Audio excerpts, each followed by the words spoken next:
ladies and gentlemen. Give me a quick moment. I'm trying to get our music up and going, but it would seem that Apple Music doesn't believe I'm actually signed in. And as soon as I try to, it freezes. Okay. You know, I've been trying to talk you up and defend you, Apple. You don't need to do this and have a basic music player locking up on me to kind of make me into a liar, which is absolutely my least favorite thing that you have done to me this year. Okay, cool. Thank you, Apple. Looks like we are going to try...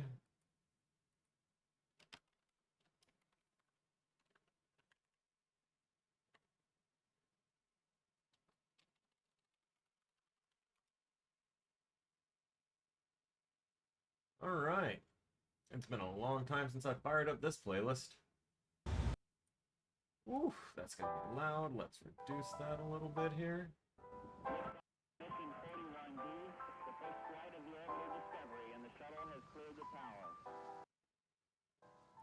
There we go. Manageable, low.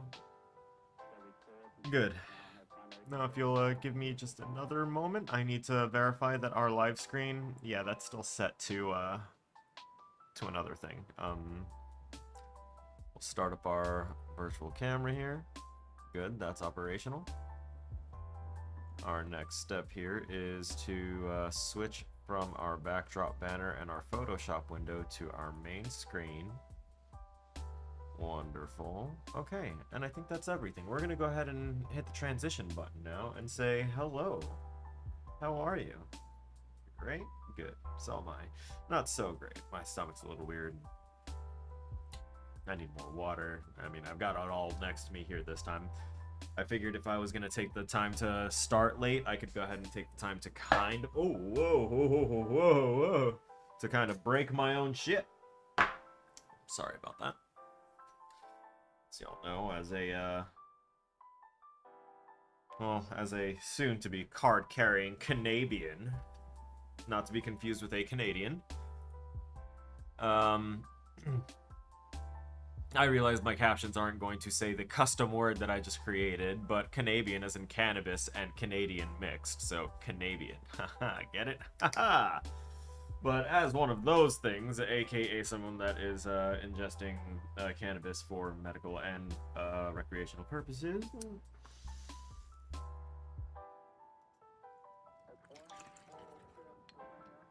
Alright. Stimulating creativity.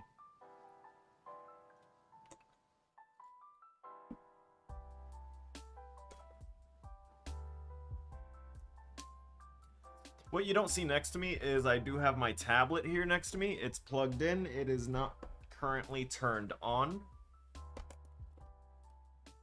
And this is for reasons. I'm going to put all that over there. Because if I manage to get to a certain point or I need a break, I'm going to also swap over and switch over to Photoshop to put more details on our 2D side-scroller Metroidvania style game map that we made yesterday. I'm also gonna adjust my gain a little bit. I'm noticing that I'm dancing around the pre-peaking point, so hopefully that is now rectified and fixed. If I'm coming in too low, I will need someone to tell me. So let's minimize that. Music screen, let's open up this Discord for my ADHD ass to be distracted every now and again.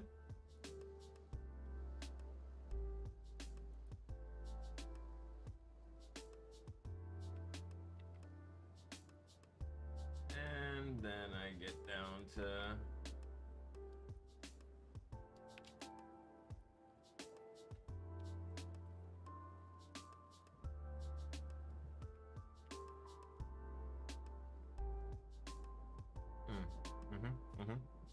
oh yeah, multi-stream chat. Not forgetting that this time. Ha! I'll be able to talk to everyone. Everybody.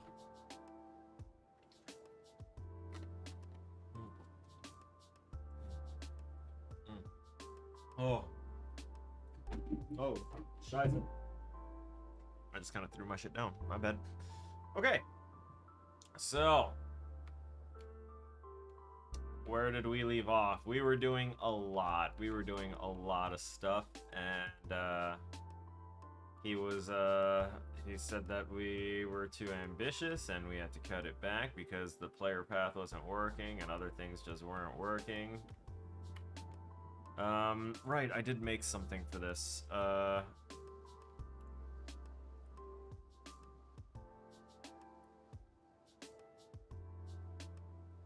What just happened? Oh my god, no. Wow.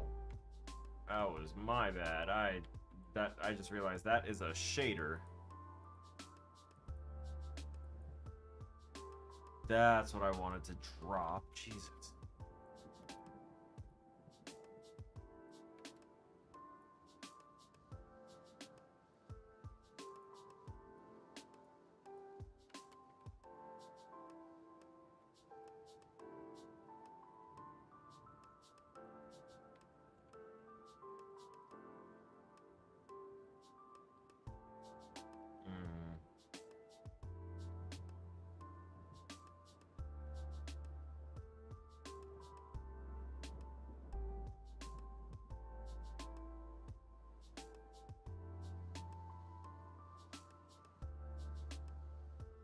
I'm having another moment. God damn it. I'm supposed to be simplifying and instead I want to really make it stand out. And that's a problem. I need to stop. What am I doing? Actually, no. What am I doing? These things need no collision. They are not meant for collision. Instead, I'm going to make a blueprint out of it. I shouldn't be making a blueprint out of it. I'm making a blueprint out of it. Trigger. Box. Thank you. Thank you. Isn't that so kind of you? Pay attention.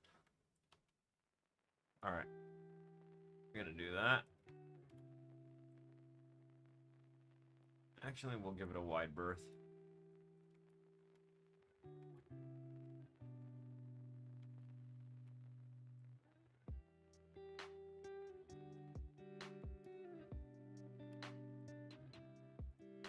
Compile it, and now we're gonna go over here and do the static mesh is going to be hidden in game.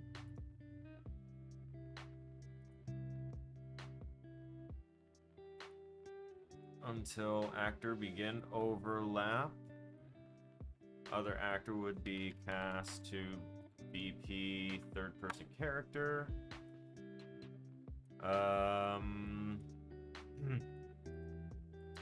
And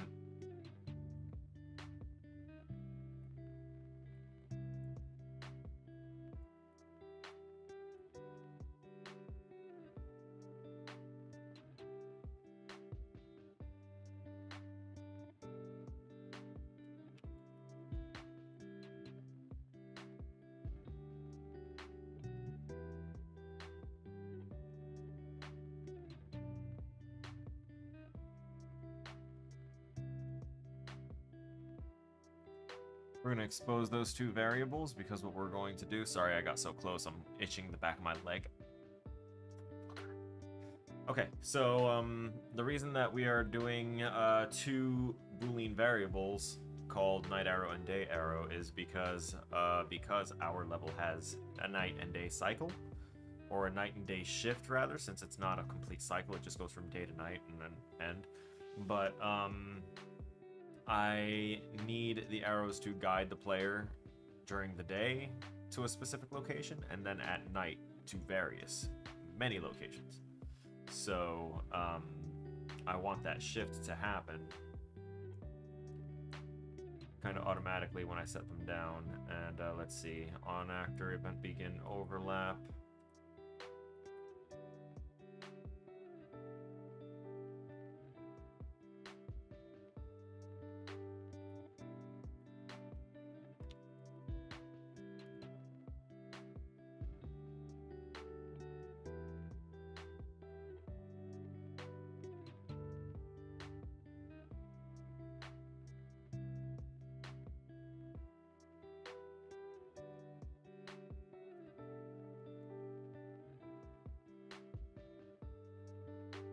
going to create a custom event in it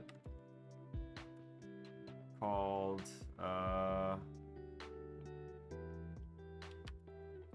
yeah, just night shift question mark. And we're going to go to set timer by event. We're going to tack this event thing right there. We're going to set the timer to loop every 0.5 seconds up until it actually, you know, happens. And once it's met its purpose in the night shift, then we can, you know, just kind of stop that timer just to save resources for the amount of arrows, you know. So we're going to go to a branch here, and this is going to be the thing here. If you are in night,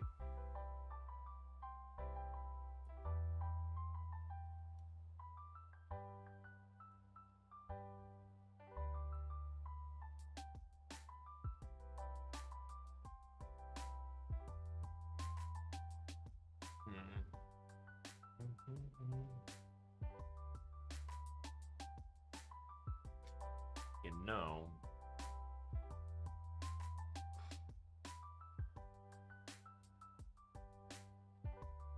hang on, I'm sorry, I need to take a moment.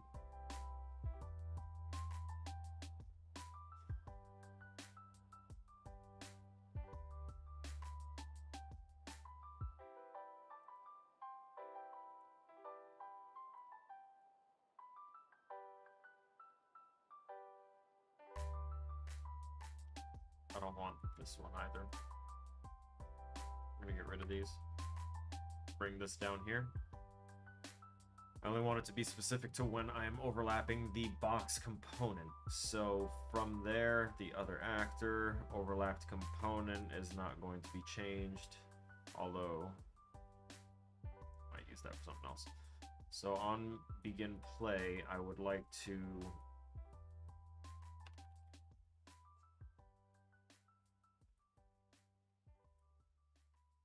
I'm going to delete day arrow.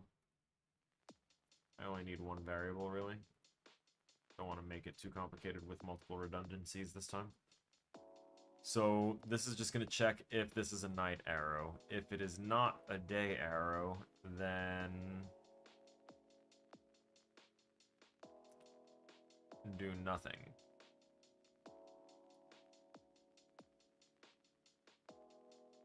If you are a night arrow,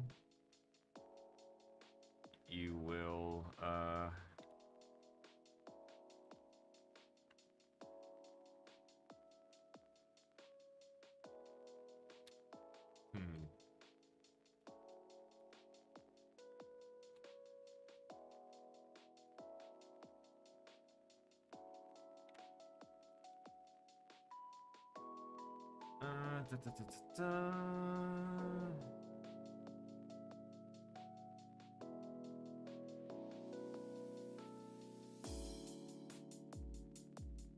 there we go. So I am going to set the collision of the collider box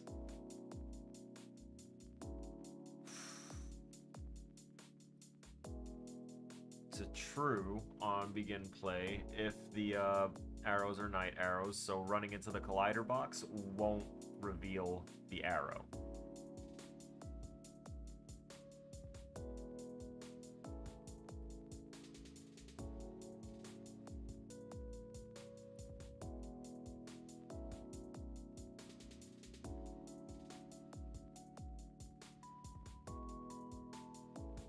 I will have an event tick as well for a particular effect that... God, itchy nose, I'm so sorry. Okay. So, we'll set it to no collision on false. And this will have a follow-up effect of set timer by event name. And this timer is the one that goes on a 0.5 second looping timer for the custom event that I already deleted and will now redo.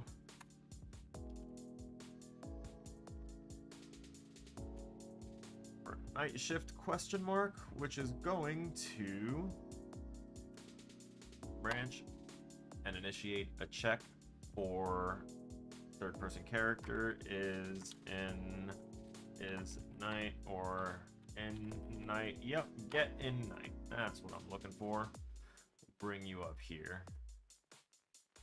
That's all we want to know is if the player is in night, which means that the night shift has already been enabled, correct? So if the night shift is enabled, then we want that timer to clear timer by function name. Oh, they're not gonna let me do that. Shame. Hello? Let me, oh, okay, yeah, no, that's fine. Night shift question mark. That is the name of the function that we're gonna clear the timer for. And that sets, we're gonna copy this here.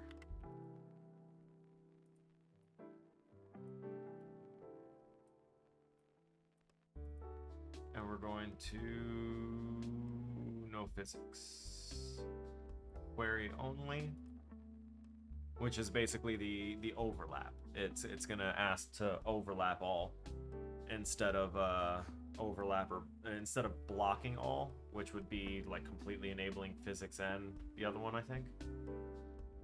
Pretty sure. We will test that. So this checks if this is a night arrow or not. If it's a night arrow, then it turns off the collision and starts a timer that checks every half a second if it's nighttime, and if it does become nighttime, then it'll clear the timer, stopping it, and also set the collision to be enabled.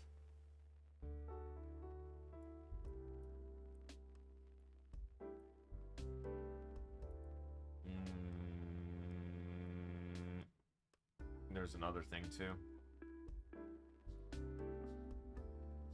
This true statement's gonna have a bit of a little burst out here. So we clear the timer, and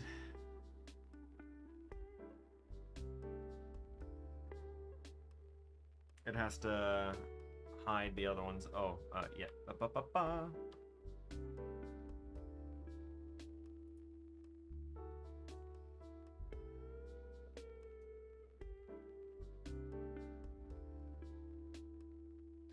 Ooh, I could also do this.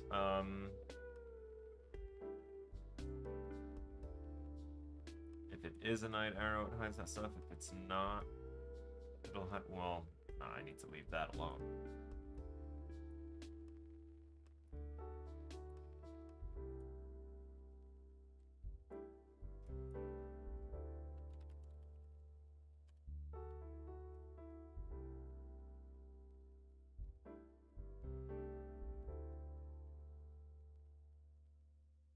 So this will unhide.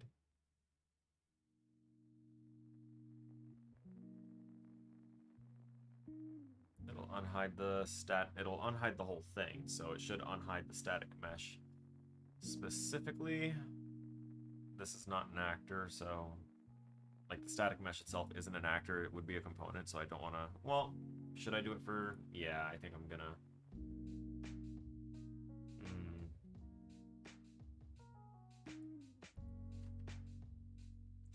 we're gonna pull this out here, and then we're going to set, yep, we are gonna do the component one.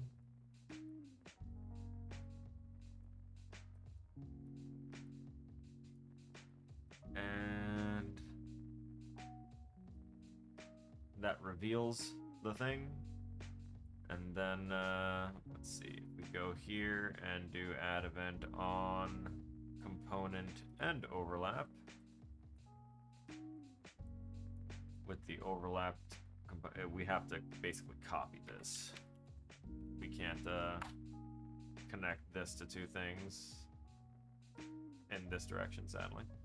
So other actor, and then we go and do the same thing right here. detach those, but add that.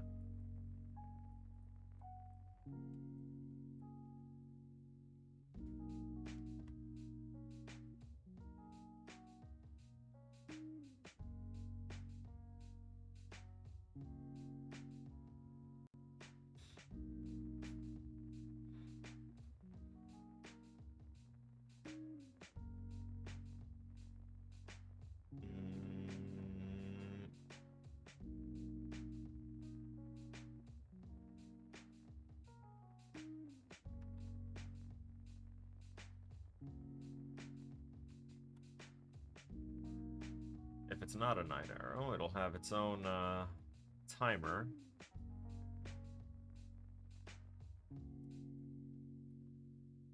Same timer, actually, looping to check and see if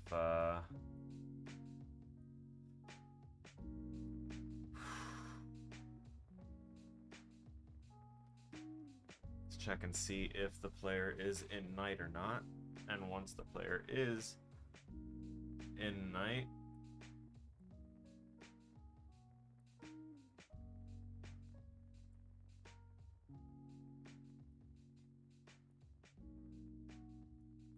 we're going to do another check for the type of arrow.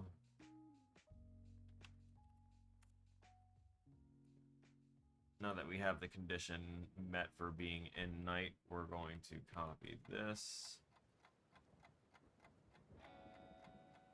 Night arrow.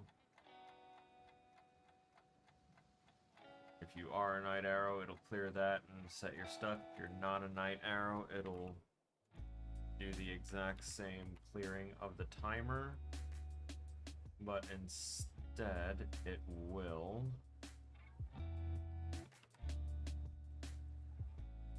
destroy this whole actor. Once a day arrow turns to night, I don't need it anymore. So hopefully I can just be rid of them and clear up some of the resources. Now, there's one other thing that I want to happen upon this thing happening. Oh yeah, I wanted to put it on event tick, that's right. Branch, check for hidden.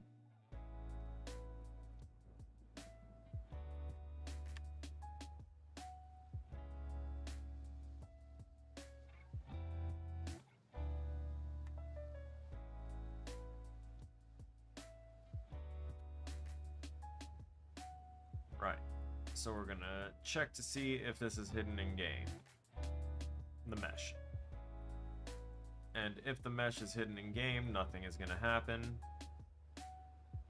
If it's not hidden, that's when the fun begins, and we're going to set actor transform, target self, new transform, split. And we're gonna do a 1.5, 1.5, 1.5, making it kind of swell up evenly. And we're also going to make it a 0.5 as well. So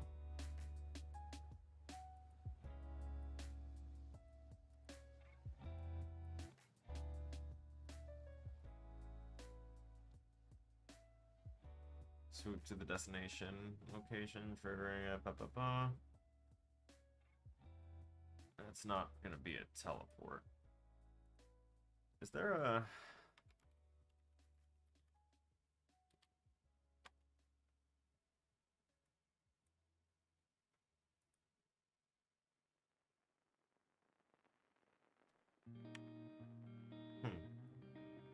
Maybe I don't need the whole transform. Maybe I can just do this.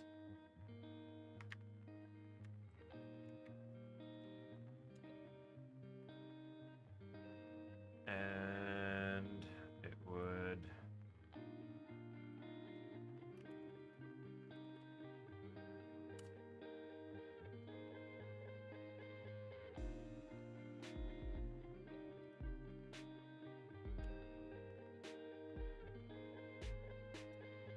We're going to do that again. Set actor scale. And we're going to copy that down here. This will be interesting. So 0.5, 0.5, 0.5, 1.5, 1.5, 1.5. Let's see if this will work. We have a couple of things here.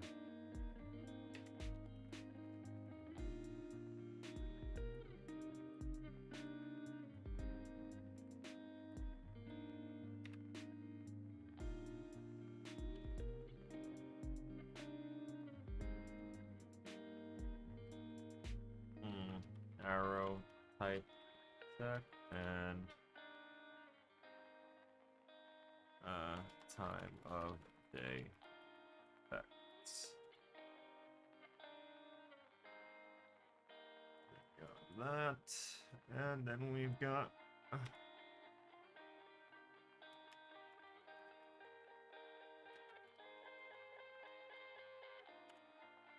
size warp when revealed. Okay, I mean, theoretically that should work out fine, right? So what I'm going to do naturally is, yeah,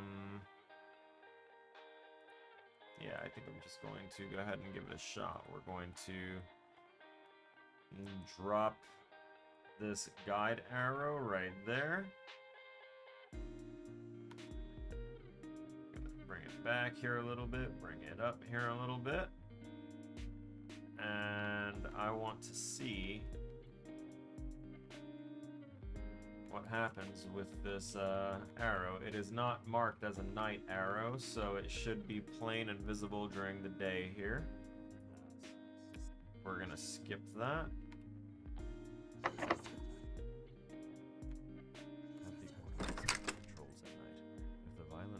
Oh. Oh my.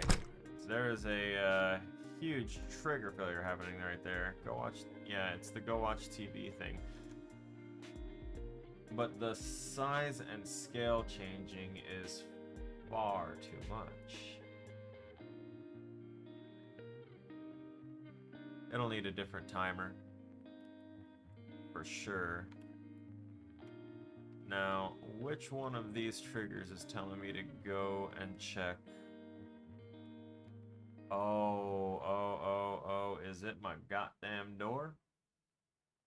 Is it the goddamn door? Shadows crawl, morning, embrace madness, to come back. Insanity is just a different reality. Da-da-da. To the door, to the window, to the wall. It's the main trigger, developer test toggles that I definitely cut off.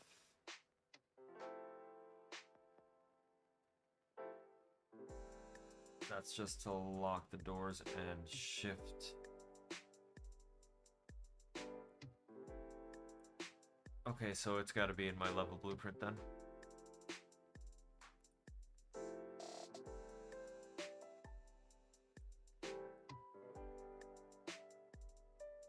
Oh yeah, there we go.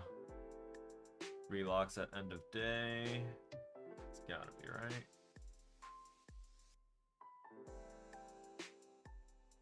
Maybe not. Oh, there we go. On actor, begin overlap with the night trigger. Day is done. So it checks for that. That's true, yeah. Da-da.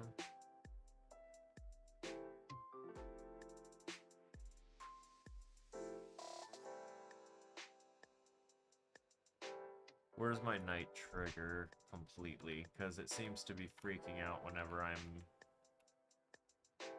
Is this it?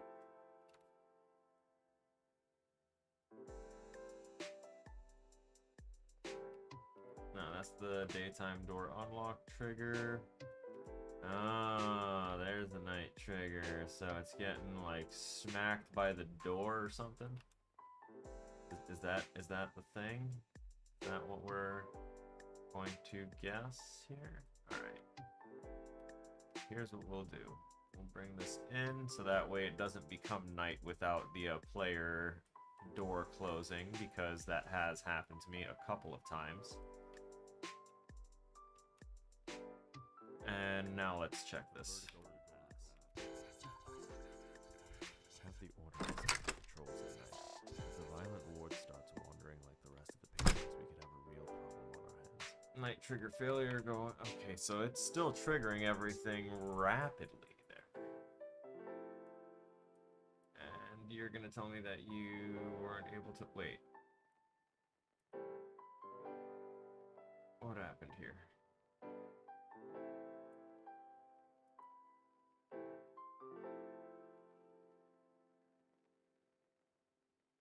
So what'd you fail to find?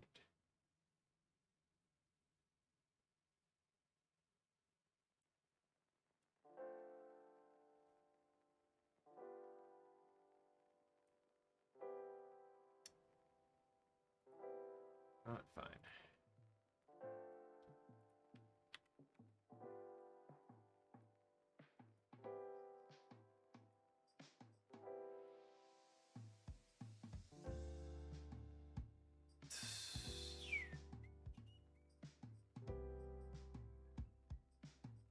Get controlled. Don't do this to me. There you go. Get player controller. Not in the cheat manager, in the game. Thank you. That'll do that. So hopefully that'll fix that little spammy issue that we're getting. Although this is still bothering me. So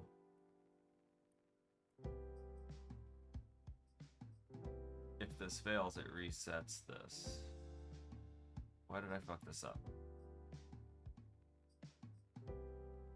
I need to move my nighttime. I need to move it and stretch it out here. This is part of the simplification process because I've not been working easily. I've been obviously overcomplicating crap. So let's see. Let's make all of this readable and legible thanks to the spaghetti.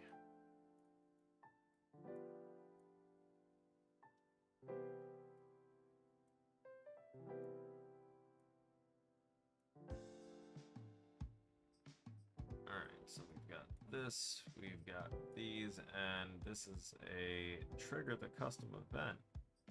Okay, so it triggers that custom event, which then goes to this branch on the end overlap. Let me take a look at everything better. Oh, hey, yeah, there's also the custom event is probably keyed elsewhere. It is, because it's the night shift right there, which goes all the way across and intimately ties into at least 3 other points. You can see why I have to simplify.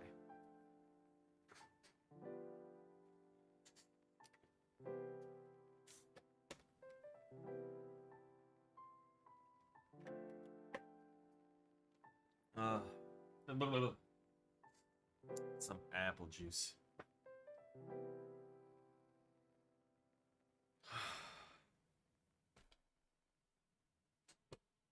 Alright.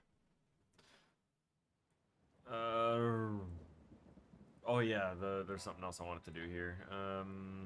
I wanted to terminate that on event tick, and I wanted to instead make this a...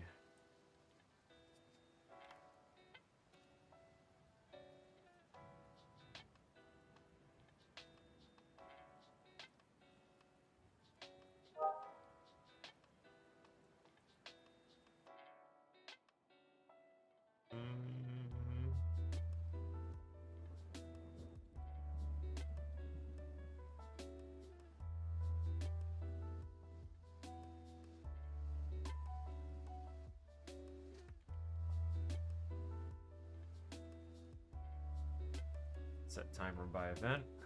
Also, I need to put my context sensitive back on. We're going to drag this here and do this on a 1.5 second timer. So every 1.5 seconds, it's going to check for its visibility, and if it's visible, it's going to flip-flop between the sizes rather than every frame, because I think that was making things go nuts. Oh, also, let's double check and look here, shall we? First off, let's unclip that for right now. And unclip that for right now.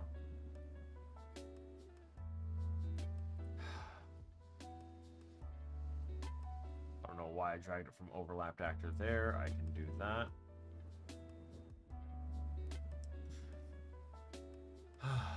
Okay. So this checks on actor and overlap with the night trigger. Then it will check if it's night, and if it's night, then it'll destroy this, and if it's not, it'll say that there's a trigger failure.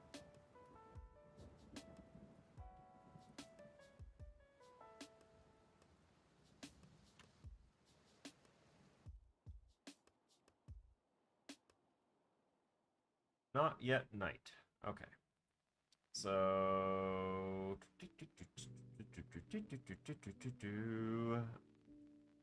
that is nice and easy to understand. If it's not nighttime,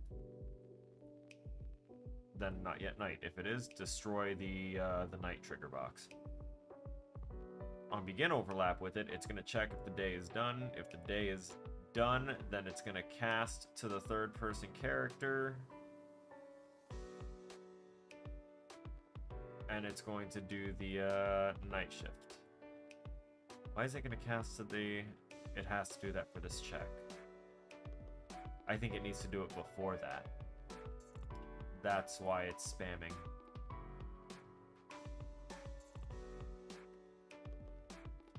Connect there, and connect there. So I think what this accomplishes is... I need to move this, thank you. I think this accomplishes our goal of cleaning this up. So on overlap, it'll check to make sure that the overlapping actor is the third person character before it checks anything else. And that'll fix our problem. So once that branch check is complete and the night shift is done, it can also go right back to this again. And I'm okay with that this time.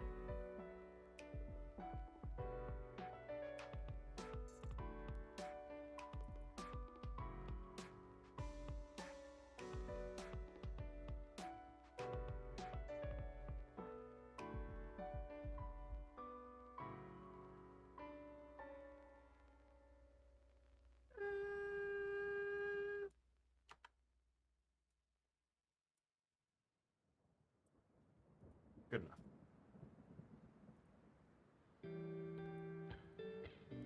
That compiles, that's good. Let's see if that fixes up some of the issues we're having here. Have the order controls at night. If the violent ward starts wandering like the rest of the patients, we could have a real problem on our hands. Door is closed, but now our arrow is not responding to us. Why isn't it responding to us? I didn't set it as a night arrow.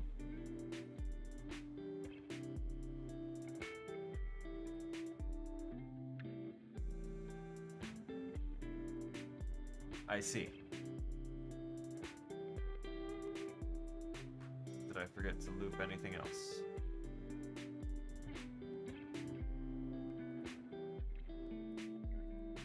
Try again. Have the order controls at night. If the violent ward starts No. I'm gonna open up my guide arrow. Let's see, we're gonna put that there, and then put the rest in a majority over here.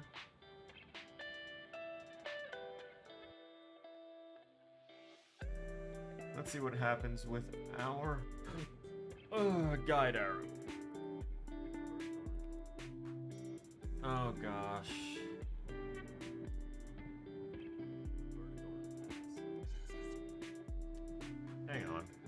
let's see that again, shall we?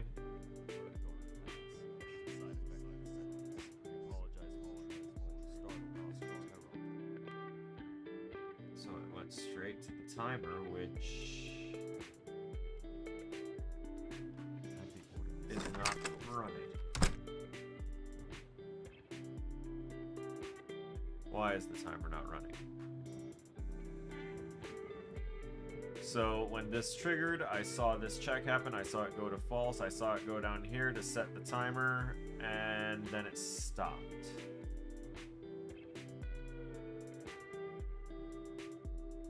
It should have checked for this timer repeatedly.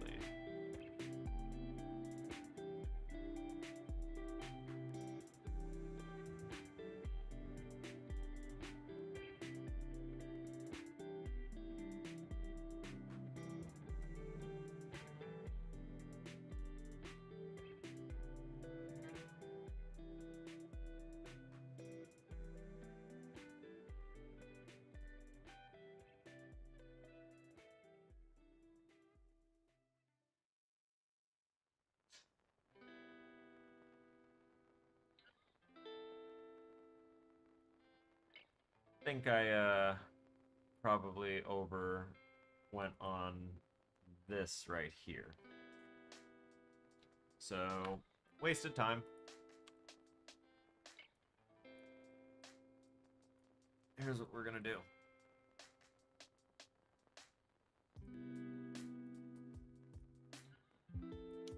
We're gonna unplug these instead. It's gonna be annoying, but it's already in the works, so we're gonna move these over, set them hidden, and what we're going to do is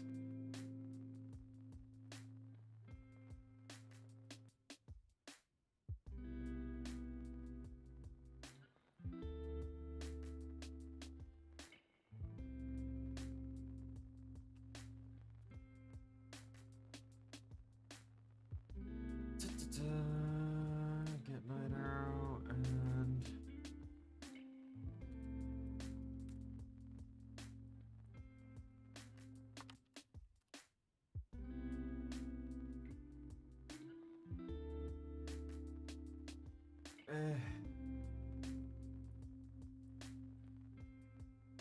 it's gonna bug me. There you go. There you go. Be appropriate. Damn you. Okay. Go here. So on end overlap, we're checking to see if those two conditions are met. If they are not,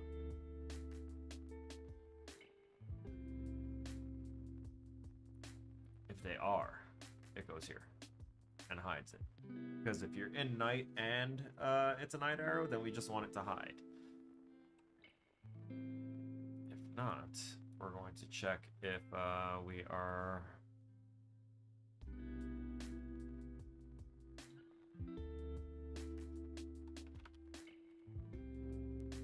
We're going to check if we are in night and... Oh, whoops.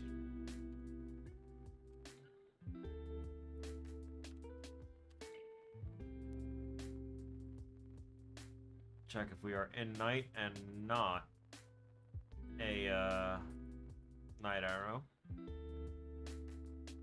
because if we are in night and we are a day arrow, then that is when we are going to do the whole destroy. But on overlap, we're going to check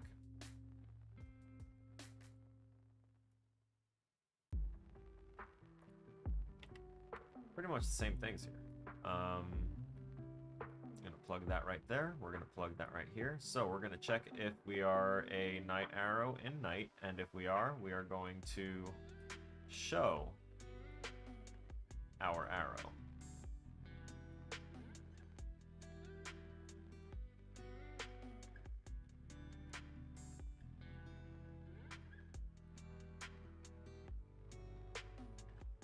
If those fail, we are going to check if we are in night and not in light. And, sorry, if we are in night and not a night arrow, in which case we are going to not do anything. But if this is false, then it has one last check. If we are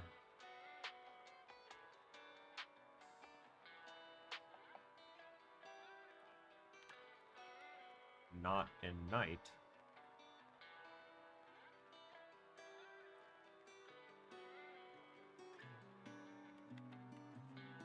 and not... Actually, you know what? I can get rid of these two.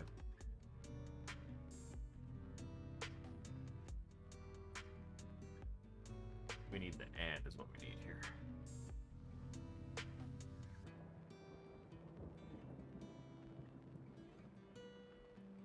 So if we are not a night arrow and it is not nighttime, that is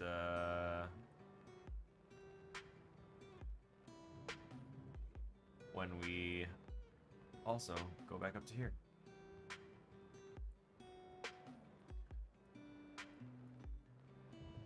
So I kind of want to check and make sure that I'm doing that same kind of check here.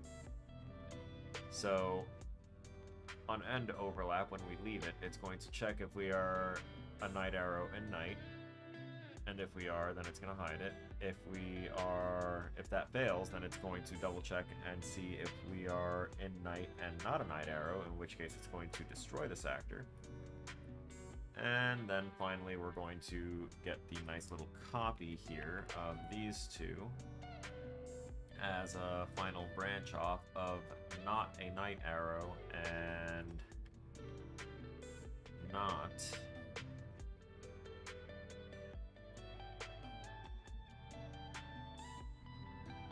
in night.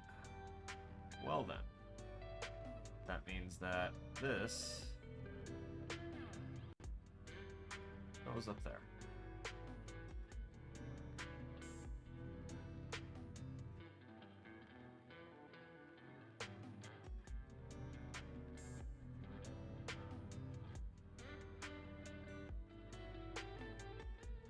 Guiding arrows, do your stuff. Please. We're going to toss that there. We're going to fix that up a little bit here. And now we're going to double check this because, ooh, I forgot about that size warp. Oh, right. I could just put it on event begin play. Cast, timer, set timer, not set total. There we go, set timer by event, which I can put over here. I'm just gonna set this timer right there, and I'm gonna grab this, put it up over here, and then have this come right down here, and set this for a like 1.5 second timer looping to go ahead and swap those up a little bit. There you go. Now that I've changed that code almost entirely, let's see what you do. Hey, we have our method of there you go.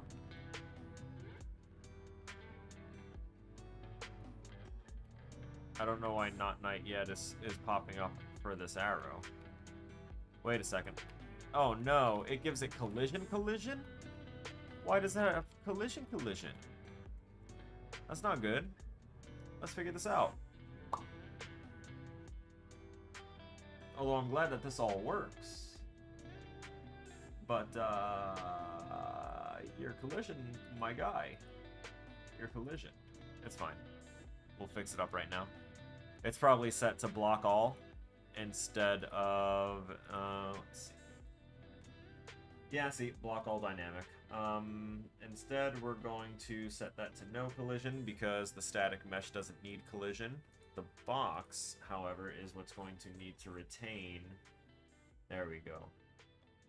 World dynamic, overlap all dynamic, perfect. And that fixes up our arrows. Wait, wait, wait. Hmm. There is the other test that we have to do for the arrow. I've only tested half of it. Also, where's this trigger? That's right. I haven't set up the what doing trigger, have I?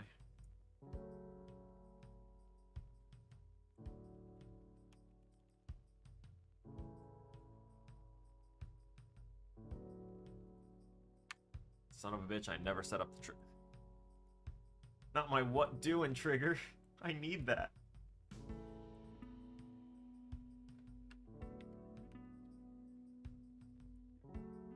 Give what doing text. What fucking doing? Here it is.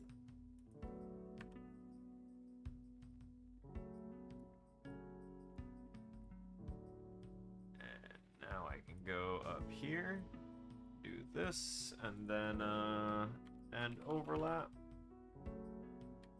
Really? Oh, that's why.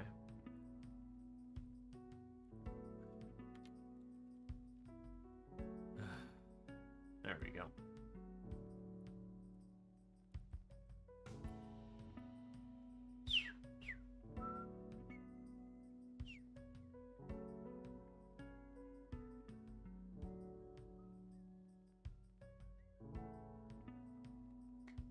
So I think I already set up a thing where some of my triggers will already be disabled when they shift from day to night, which means I also need to check my night triggers and find out which ones need to go from daytime disability to nighttime activity. But in order for us to kind of get to that point, I'm gonna need something over here is all jacked up.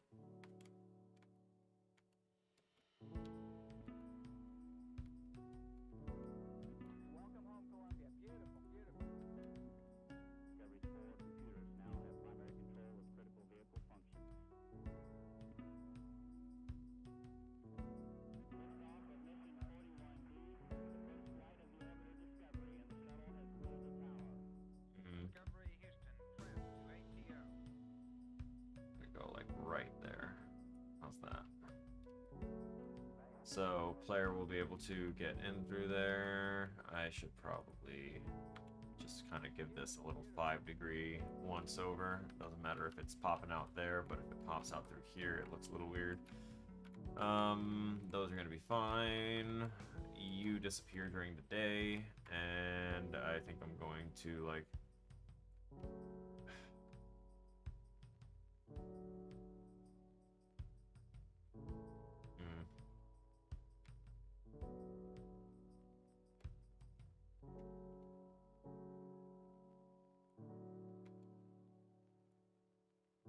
I'm gonna move him just to allow passage, if anything.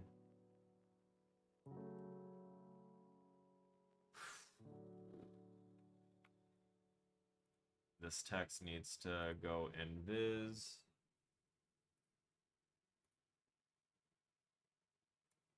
Ambient sky trigger.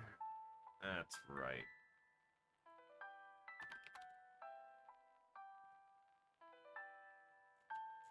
On actor begin overlap, and then end over.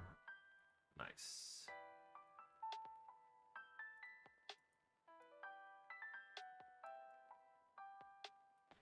Grab and copy the same stuff from the what doing text, but we're gonna delete what doing text from there. And we're gonna come up here and look for the can't a guy catch a break ambient sky text. It's sloppy to not have these things taken care of ahead of time.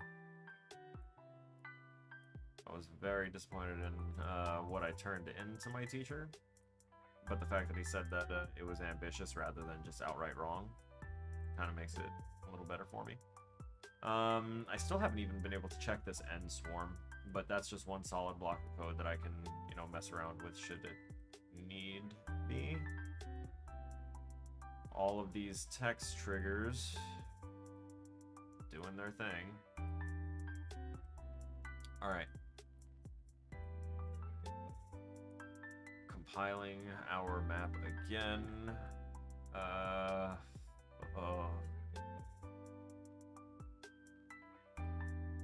This person here is the one that is messed up. Or that it felt like she was messed up. Why did it feel like she was messed up? It was because of the...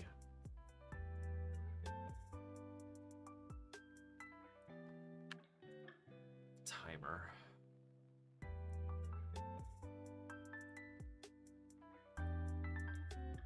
Vertigo fast. Have the order set patrols at night. If the violent ward starts wandering like the rest of the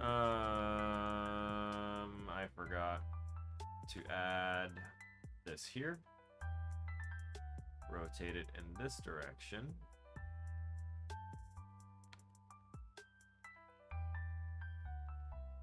And now to test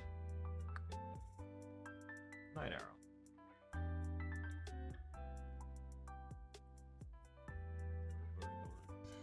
have the order set patrols at night. Alright, If the violent this one ward doesn't starts seem to wandering appear. like the rest of the patients, we could have This a one real problem does. on our hands. You are not going to send me home. You are not going to send me home.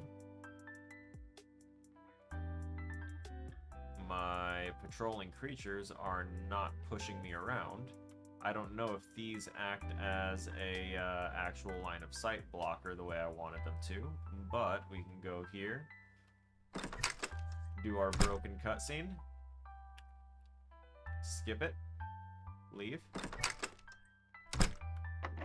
Stuff is all locked and stuff. We can hear whispers. We know that there's stuff here. We can see that the triggers for the generators haven't been popping up, and that is intentional because I don't want them to. At least not right now. I could hear whispers over there,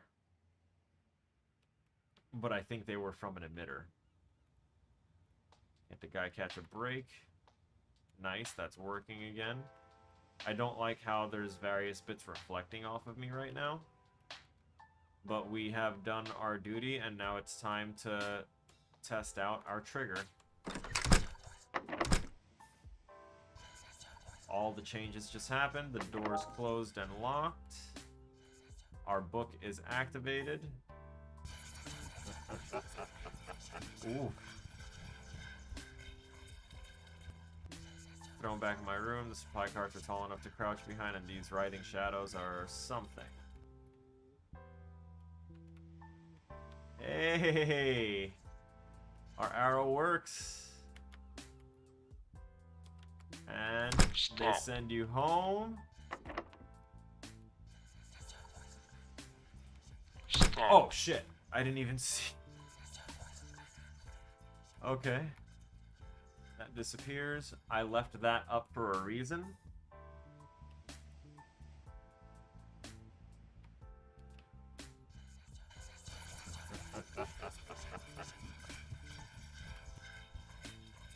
She vanished. Oh wow.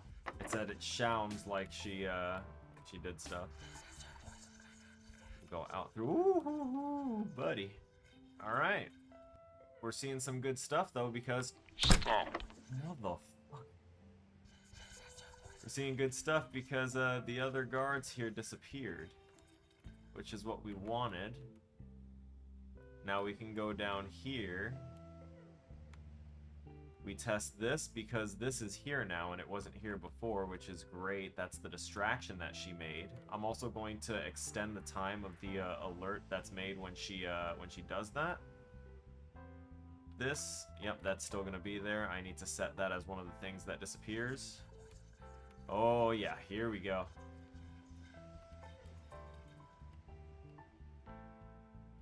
Oh yeah yeah yeah.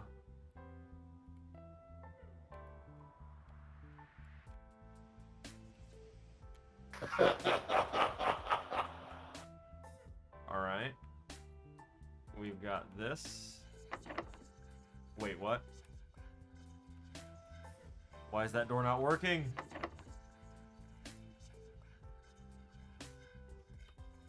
It says locked. Still something pulls you to the door. Are those whispers? there too much light on it? I'll need to double check for that one. Oh man, without it I can't get in there, which means I can't do that one. Oh, I need to make you disappear too. You're not a part of the night shift.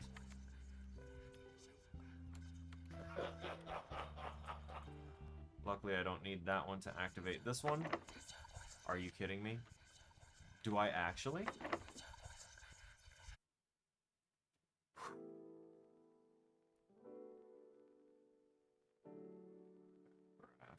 Whispering Asylum blueprints. Those are all just on the Whispering Asylum blueprints. Actor hidden in game. What is this?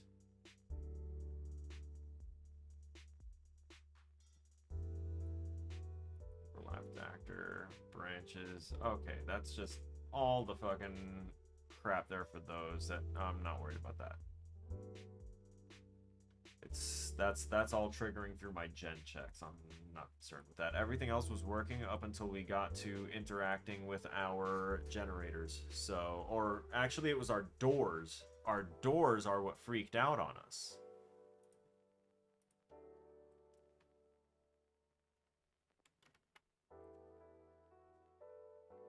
So that tells me that we need to look at 2 blueprints right now. Our guide arrows, they're working beautifully. So we can now start placing those down to seed the path for the player, so that way they know exactly where to go, which is exactly what the teacher wanted, for it to be functional, for them to be able to play through the entire level, and to get to the downstairs. Now, if I fix these doors and the writhing shadows and their interactions and the way they're supposed to work, and I can get down into the basement, and I can get into the basement room, and I can get that last trigger, oh my god. Whew! Whew! From that point is when I can start simplifying and then testing like the mechanics of my stuff and be like, okay, my line of sight blocker isn't working for my, I'm saying something that literally I'm not coming off of this off the top of my head out of nowhere. This is an actual problem that's happening. Randomly, my psychosis phantoms are ignoring line of sight blockers. They're ignoring line of sight blockers, which means that they're just blitzing the player right through pillars. They're blitzing the player right through.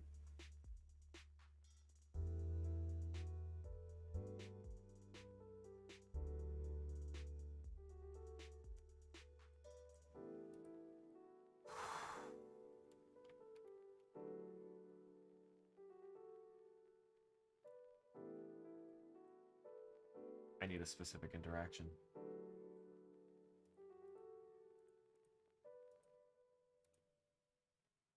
Y'all just watched in real time. I just got hit with an idea that needed to become the interaction I needed.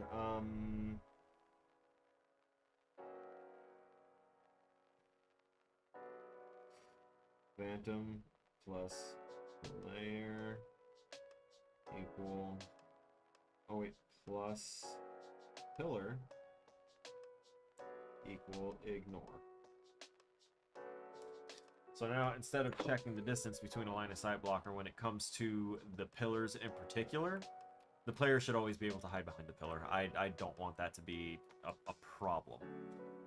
So...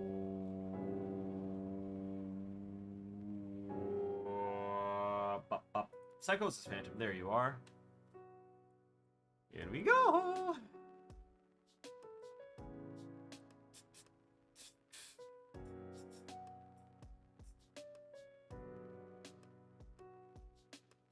Alright, so that's checking for line of sight blockers, and if it's...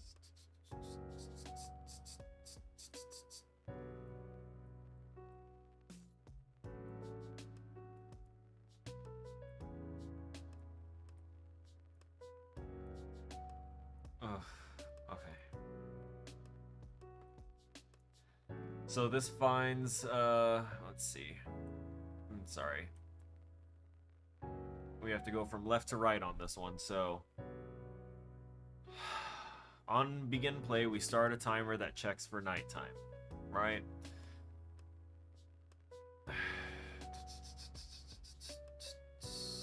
I need that to be as responsive as on tick, so that stays. So this was a little thing that a trick that I did to kind of fix the collision problem I was having with the Psychosis Phantoms, because while just because an actor is hidden in game, it doesn't mean that it is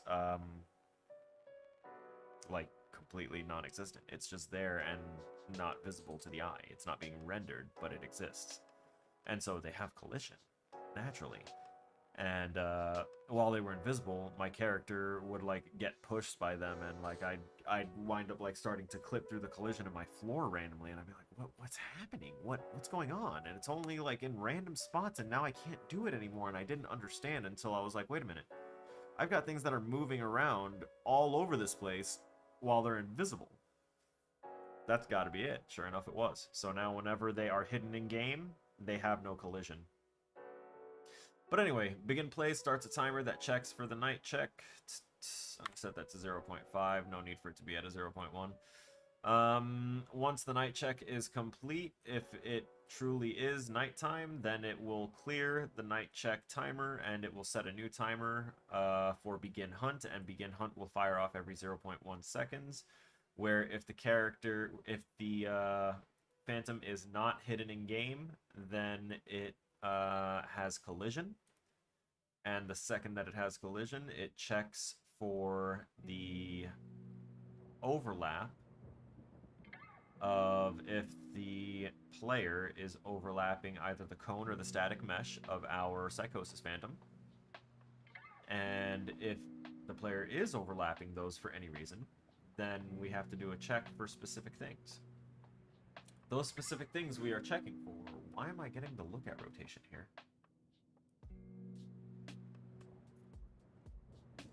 This was to play a sound, I think.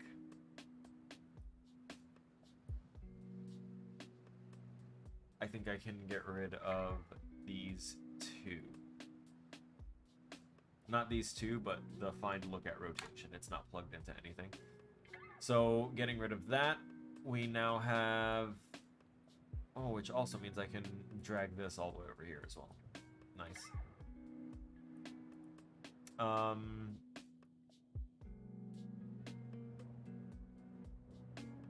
Oh, fun.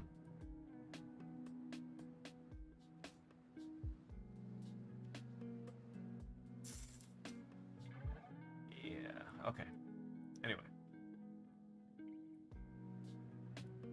So, once it checks if the player is overlapping either of those components for any reason, we do a check once to see if line of sight blockers, if actors with the line of sight blocker, if any of them are closer to us than the player, or closer to the Psychosis Phantom than the player. Let's see, overlapping those. Okay, so first it checks if we are overlapping those two things, or rather if the line of sight blockers are overlapping those two things. Right? Overlapping, other is, yep, the actors to check, right? Because we click, if we go there, what is this? Other goes to the nearest actor for the, yeah, for the actors to check for LOS blockers. This actors to check is an array made out of our controlled pawn. So it checks for any controlled pawns, which would be our player. And then it returns those there. So that is how we did our distance calculations here, but I think for the pillars, because the pillars are an individual, because I didn't make each individual pillar and make it a line of sight blocker, instead I made a mesh of all of the pillars combined and then turned it into a line of sight blocker. I think the reason that the Psychosis Phantoms keep on nuking our character through the pillar is because it's checking for the pillar's unified origin point rather than checking for the location of the static mesh as the vision cone is colliding with it.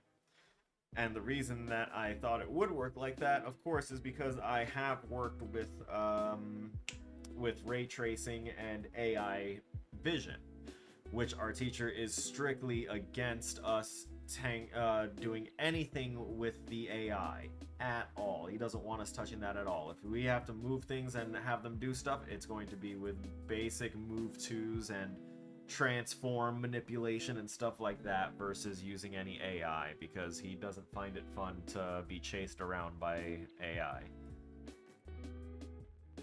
Which, to each their own, I suppose. I have to cater to this particular thing, but I know personally that when I was tinkering with the AI system in my very first game engines class, I had a lot of fun with it, first off, and second, I made AI that not so much chased you. There was an AI that chased you and exploded if it came in contact with you, but you could shoot that down very responsibly. And there was also mobs that ran and shot at you. They'd run to get in line of sight with you, and my enemies all patrolled.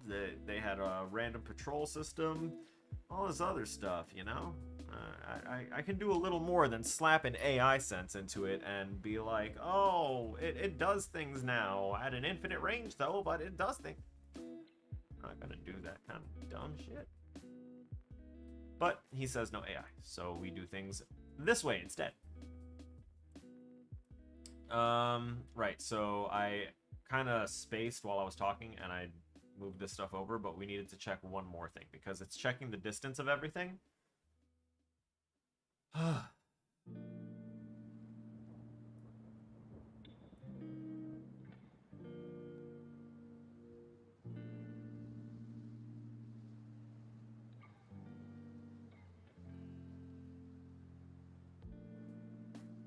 We're gonna grab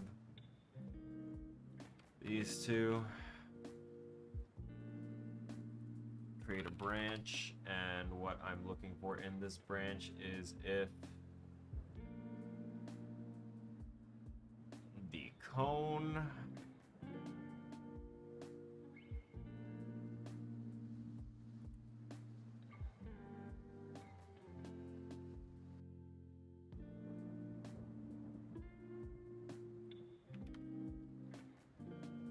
wow.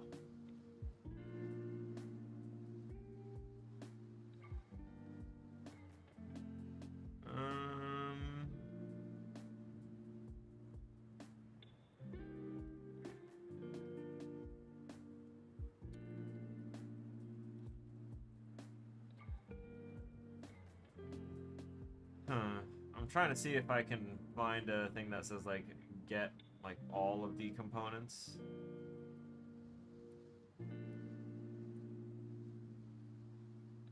But I don't think there will be. Okay, so we're just going to go ahead and grab static mesh here.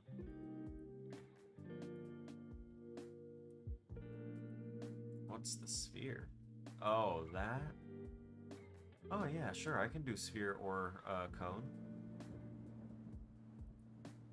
But I think I'll stick to the static mesh instead. So we're looking for those, if they are overlapping.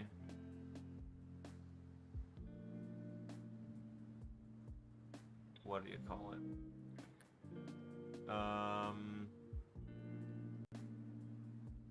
Right.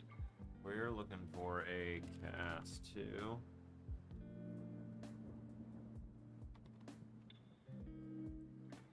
Probably not. What's the name of them? I lost them already. Lobby pillars.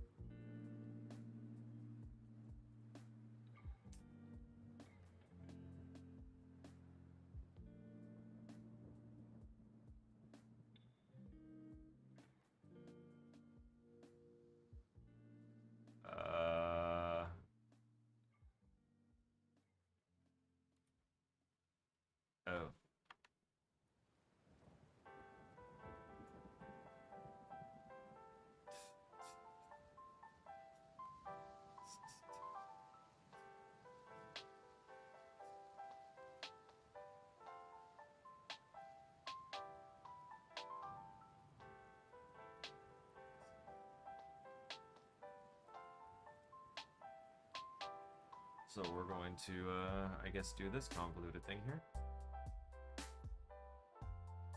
Which would bring us to here. And as lobby pillars.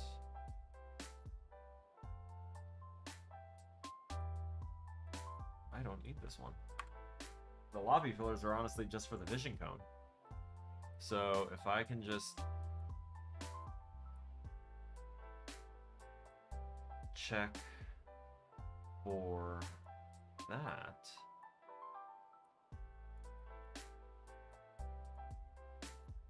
On this branch.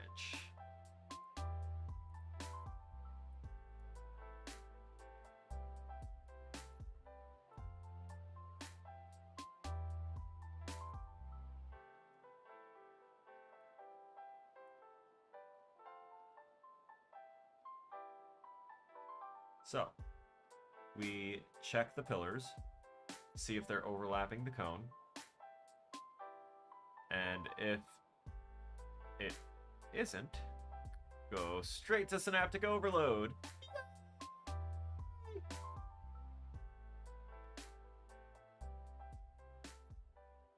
So basically, that's just a final check. Like a very, very last check of, oh, wait a minute. Yeah, no, it still works there. It should still work there. Okay. That is something I wanted to check there. What was the other thing? Oh yeah, the Psychosis Phantom is... Let's close that. We need to open up our Madness door. And our Writhing Shadow. Which one is which here? Is the question. Because we have our Writhing Shadow Experiment and our Complete Writhing Shadow.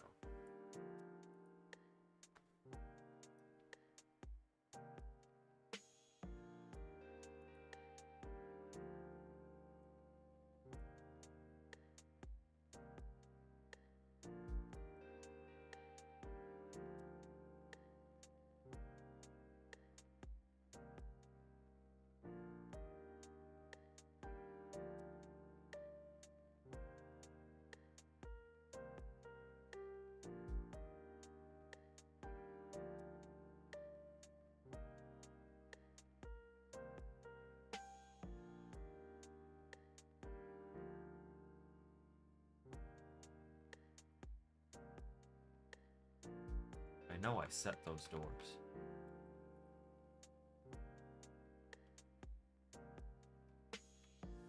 That's one of the doors for enabling madness during the night shift, right? Where is my night that's nighttime, that enables night shift. The night shift might need to be broken down a little bit.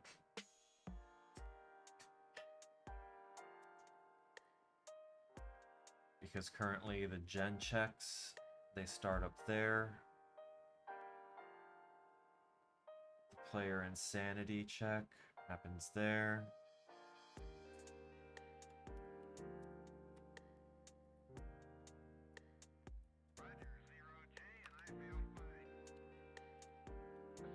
It literally needs to be dragged up there. That's ridiculous. I'm pretty sure I can do it by function name too to stop some of that, but it's a little late now. On begin play, we hide our night triggers. Okay.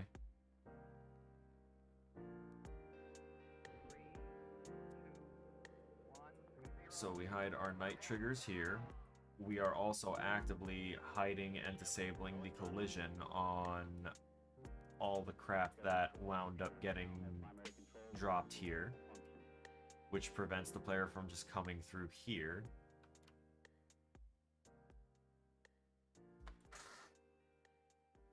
I am gonna need to do a... Oh, she's gonna need to go too.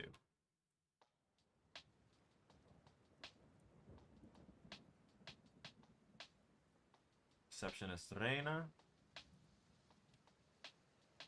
And Mr. Orderly Oscar. You guys disappear when the night shift happens.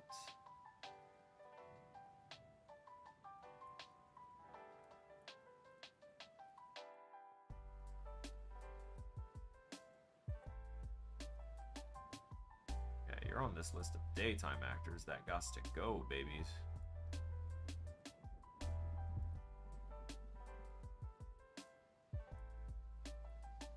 Mhm.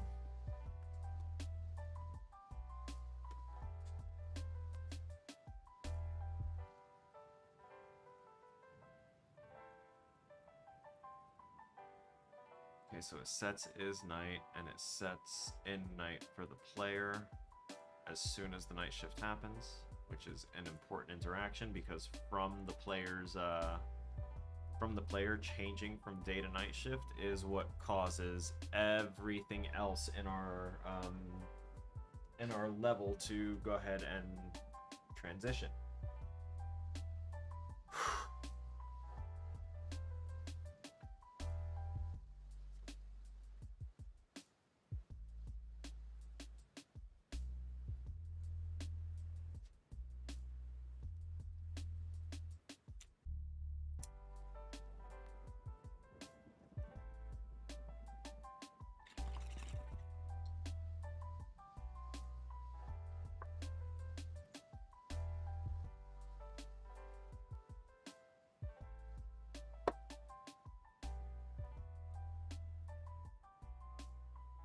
Okay.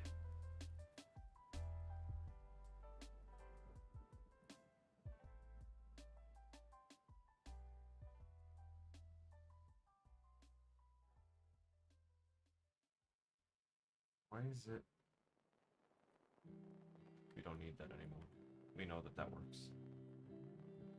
That little bit there was to go ahead and find out what the it was printing out the exact location that our sunlight was rotating to, and I needed that because it wasn't rotating the way I wanted it to. Like, it was going pitch black. There was nothing on the horizon, so I was like, what the hell is happening?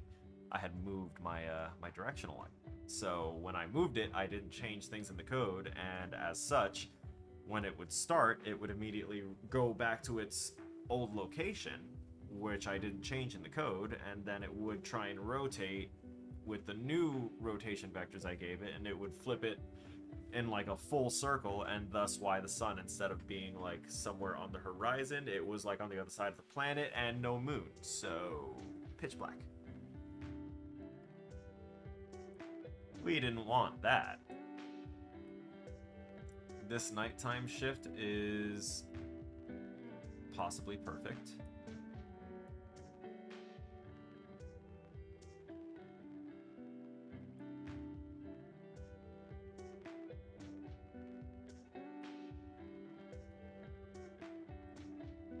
But the effects that it has need some work. Also, what happened to this? This was so smooth before. This is my logic for getting caught by the guards, which works perfectly.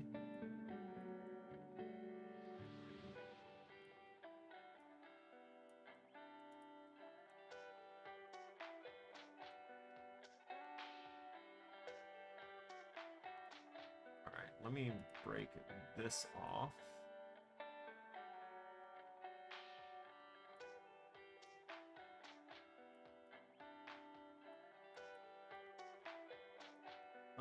You belong in here too.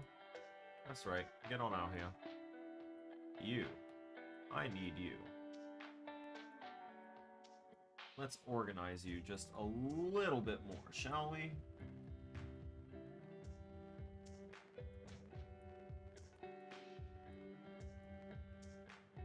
I know I leaned in real close there, I'm sorry.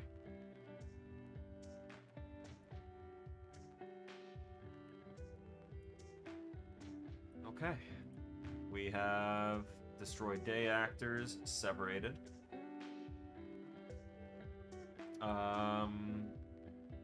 Set the daylight intensity down. I think moving this here, sliding these a little bit more firmly underneath it, and then taking this and sliding it here.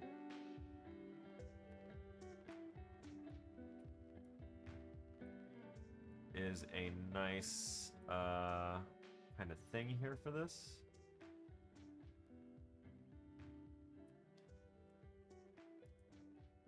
fact, I think I want to...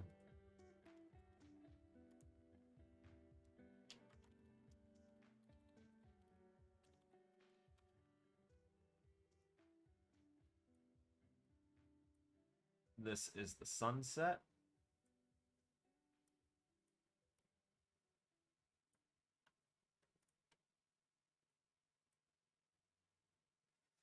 Which is coupled with the generator checks and the check for madness. So our madness toggles here and our checks. I'm gonna move these.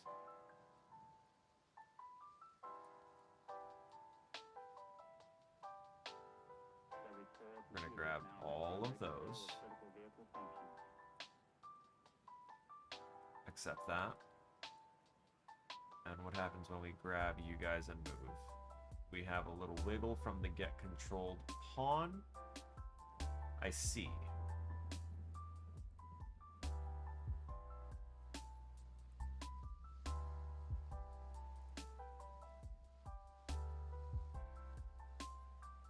How about that? That leaves us with we have a straggler again. We're gonna make sure that that stays. Now once again, checking, making sure as we wiggle this around, we only have that red line. That's perfect. Now I'm going to zoom out so I can take that and move it up here. Wonderful.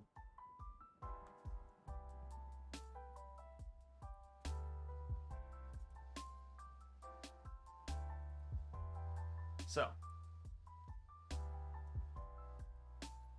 these gen checks, I'm gonna realign them all around here as well. Oh boy. So this begin play also runs over to these day and night triggers. So I'm gonna take these and pop that off and slide those over. We can reconnect that there for now. I know it looks gaudy right here the way it is, but for now this will do. I want to clear all this up. Distraction is important. That's a part of the night shift, the linear going like onto the thing. We have our specific splines, which is for orderly 12 and orderly 13. Which, yep, that tells them to immediately start on those. So it unhides the guide and it creates the follow spline component and adds it to those orderlies because they don't have it automatically. See, that's what I love about that whole actor component thing that they implemented. That is the one thing that I'm liking about Unreal 5. As soon as I made it and I saw that it was like, I can drop it here. Now let's see what happens if I drop it here. Oh. Then I drop it here, and here, and here, and a spline here, and there, and now I've got patrols everywhere that I can, you know, customize what they do. It works.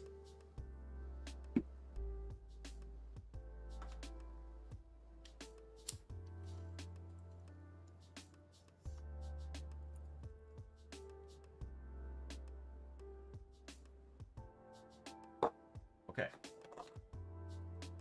These specific things here are very, very important, my guy.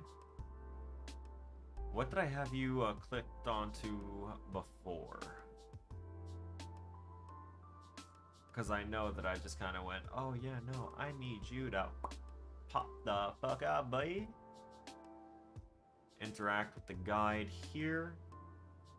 Triggers distracting friend. Or rather, what is distracting friend? It checks for nighttime and if you're, okay. And then distracting friend does all of that. Got it. But what does distraction? Where is that getting called? Oh, because she does it and then distraction happens. Got it. You're fucking sake. All of that is going knocked into you then. Why is that over there? Come here. Get it's over here. There we go. That distraction works. And we've tested it.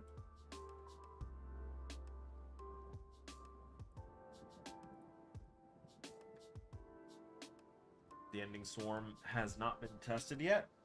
Knows. Okay.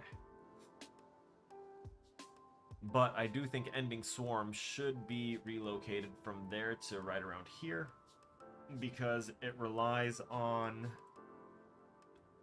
the basement gen count hitting 0 and for the player character to have hit the end game scene trigger.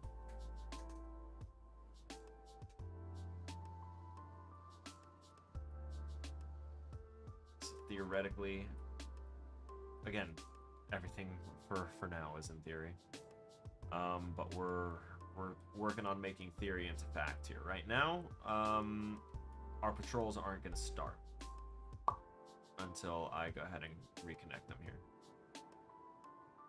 But I want to, like, shrink that.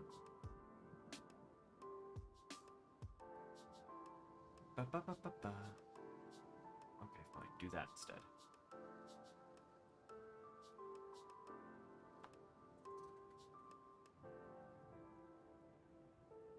I am gonna have to do some specific spline. Oh well, yeah. No, I'll have specific splines for a couple of orderlies that are gonna be down here. She goes at night. You start patrol. You stay there. Now that I know that this works, I'm putting you right back. Fuck 'em. No.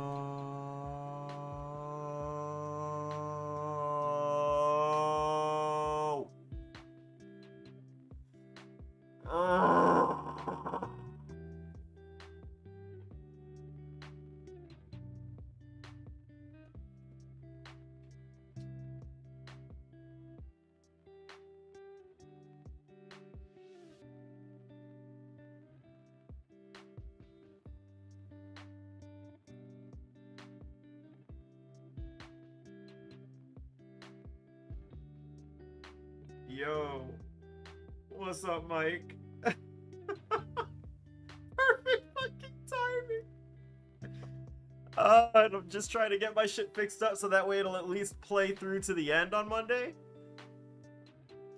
I moved one of my characters and it caused a fucking, like, a GPU crash, which, shocking. My 3080 just crashed. Or it said it was a GPU crash or a D3D overload or something. I don't know. I was a little too panicked about what may or may not have stayed or gone. So I haven't done anything with this trigger yet, with these, to see why my doors are broken, and I haven't edited this yet because I was still trying to establish a difference between these two, which I haven't seen one.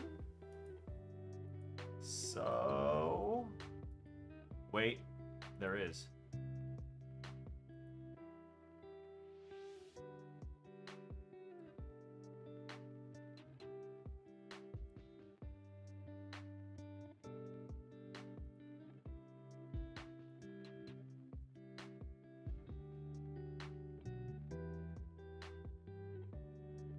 Uh-huh.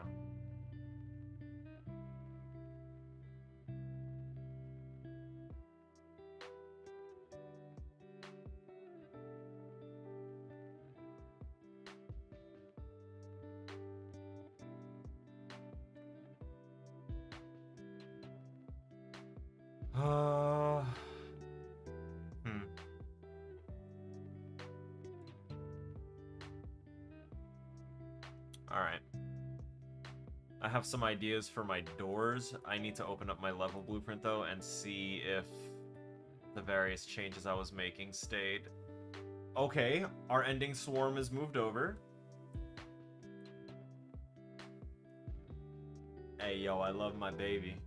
I love my baby. She saved everything for me. You're such a good girl. Oh, I love you. God, I'm gonna pack a bowl for that. Oh my god. Y'all don't understand. My sphincter was like all the way up in my lungs when that crash happened, and I was like, I haven't saved yet. Please, no. Don't do this. Not with all of Unreal 5's autosave bugs. I don't need it. I don't want it. Oh, fuck. Okay. Give me a second to pack this real quick. And to at least take that first lovely green hit. And then I'll go ahead and continue here. Shouldn't take me more than like another 15 seconds. Assuming I can stop spilling my oh so valuable herbs. Y'all know how I feel about herbology in Hogwarts. Which I find it funny that people are in an uproar apparently and calling for certain nerfs to the game, and the rest of the gaming community is like, it's a single player game with no multiplayer option. Stop asking for nerfs, and if you don't like that thing, don't use the thing. Don't ruin it for everyone else.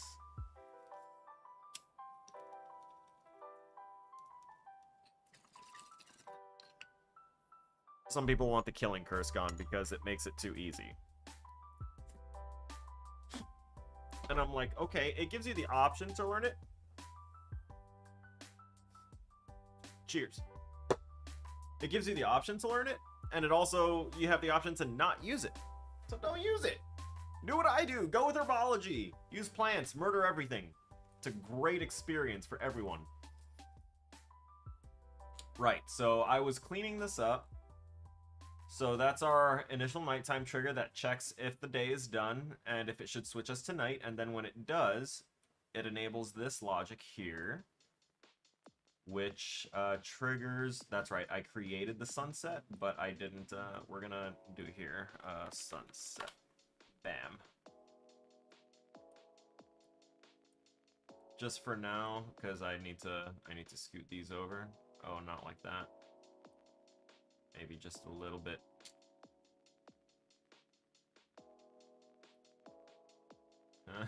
Please. Please! Do the thing. Alright.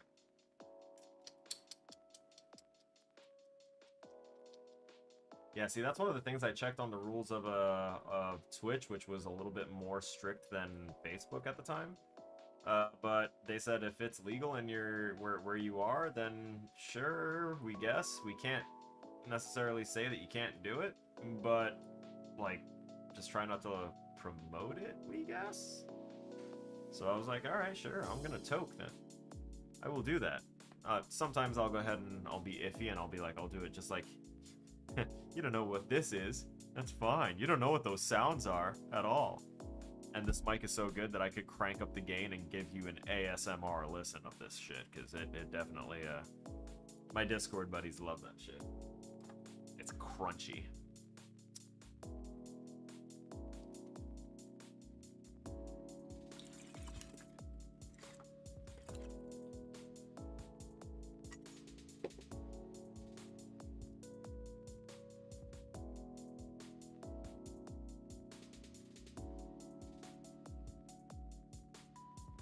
This shit got me ready to fucking fist fight the air. Alright. I'm gonna have a little apple juice.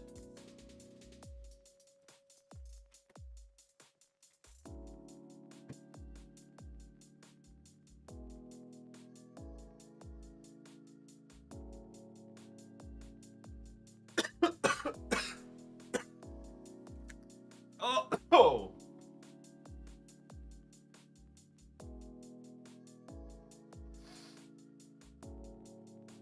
I need to put this away from me. Over there. Woo!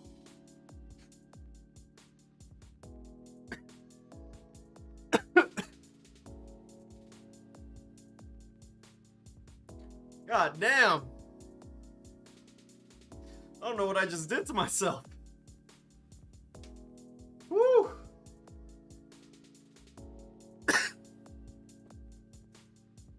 Oh, what the hell did I pack? I'm crying. I'm fucking crying. Oh god, is this the shit that I have a 1/4 ounce of? What?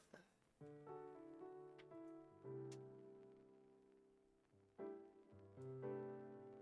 I got a 1/4 ounce of this shit! Woo!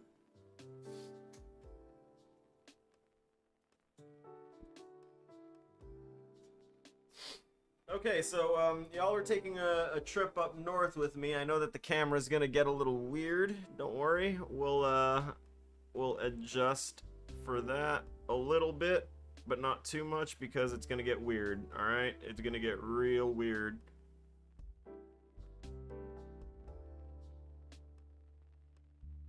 Oh, good God, what have I done? What fresh hell hath I wrought? Oh, okay. I see what I gotta do here. I don't know how it's gonna look, you know, face. Oh, I see. Yeah, that's gonna be a thing, isn't it?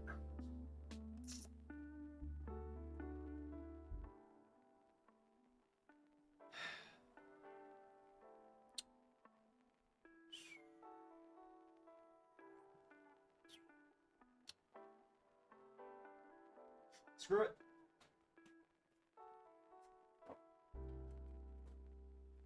Welcome to the real world. Not that much. There you go. Ignore my mess. I still have my taxes over there.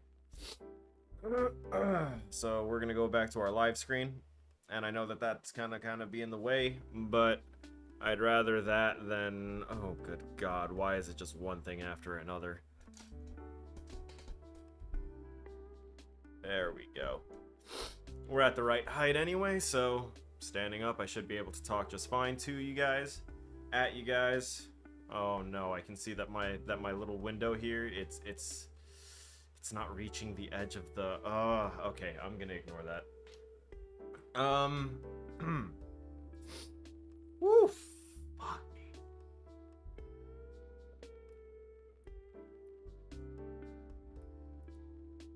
Not all of it. That's what we want. The gen check and all that. That can actually stay up here. I just want it off the yellow. Because night shift is going to include shifting the variables, causing the sunset.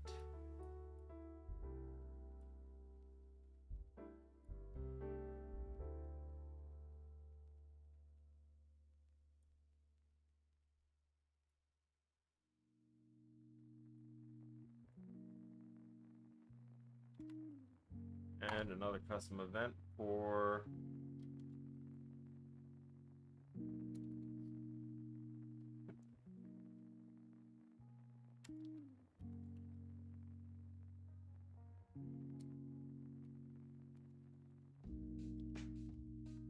patrol start. Because that is what this is right here.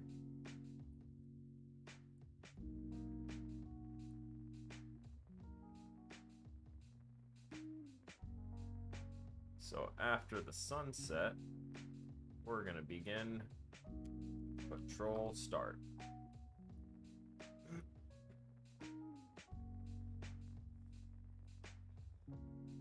Or rather, at the end of the sunset. After those timers get set infinitely to check for player sanity and to check the generators non-stop. We are going to have... I expanded this a little too much this way, but we have our stairs. Ooh. Stair, stair left. stair, stair right. Because once you trigger stair, stair left, it starts rotating the Psychosis Phantom, the Orderlies, and anyone else that I decide to have on a rotator. I currently have these guys on the stairwell guard rotations.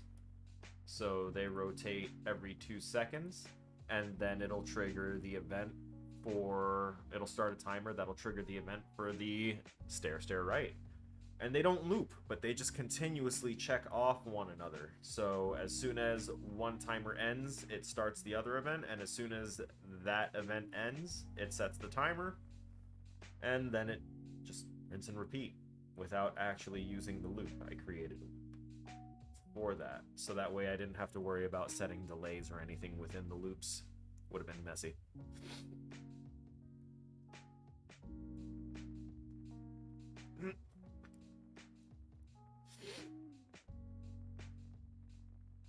I am gonna work with flip-flops more. I made the rotations before he reminded us about flip-flops. These are all gen interactions. I don't need to worry about these right now. I'm gonna leave this here literally just because of that, and I don't want it to become more annoying.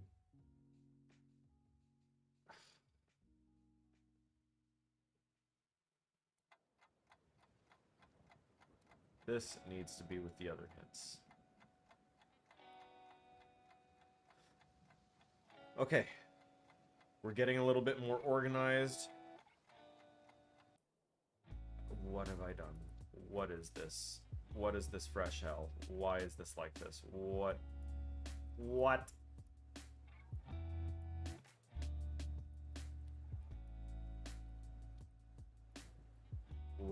Where did... Why did this...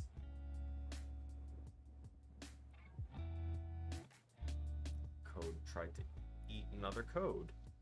Did you guys see that?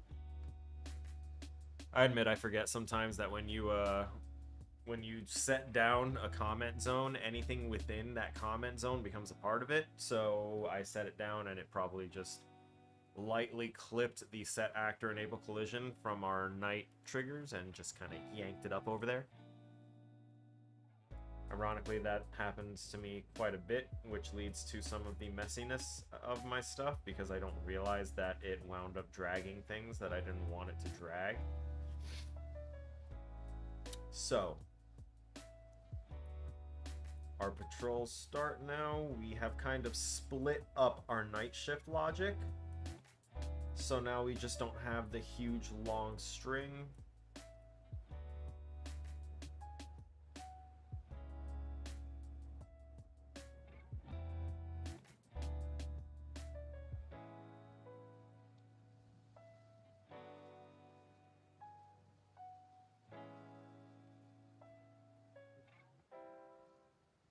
I actually kind of want to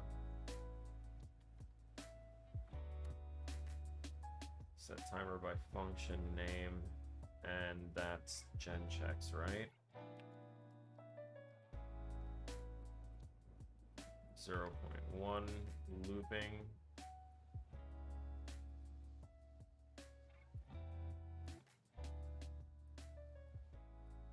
I know I could have just deleted that, but I'm not going to yet.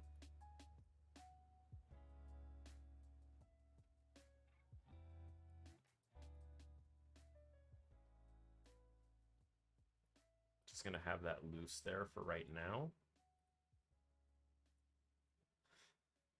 I gotta be real careful with that one.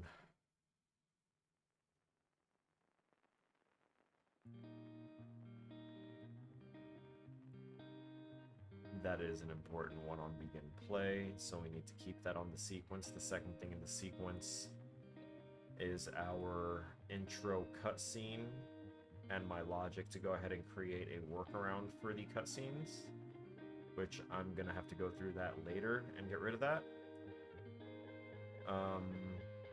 And then number 3, it sets the daytime rotation, sets his night.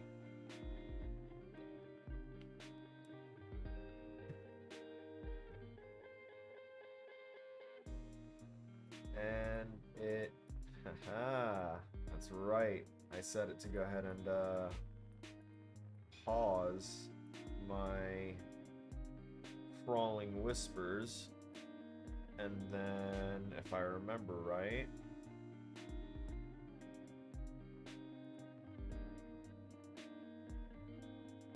Do I have anything that unpauses them? I should. Patrol start.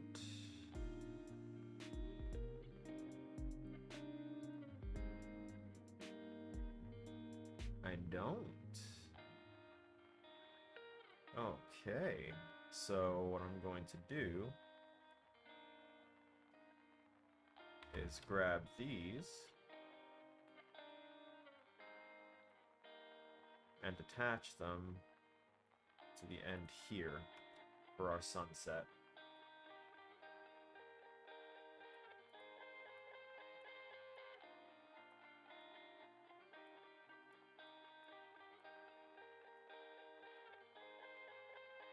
Unpausing the audio, causing the whispers to spread.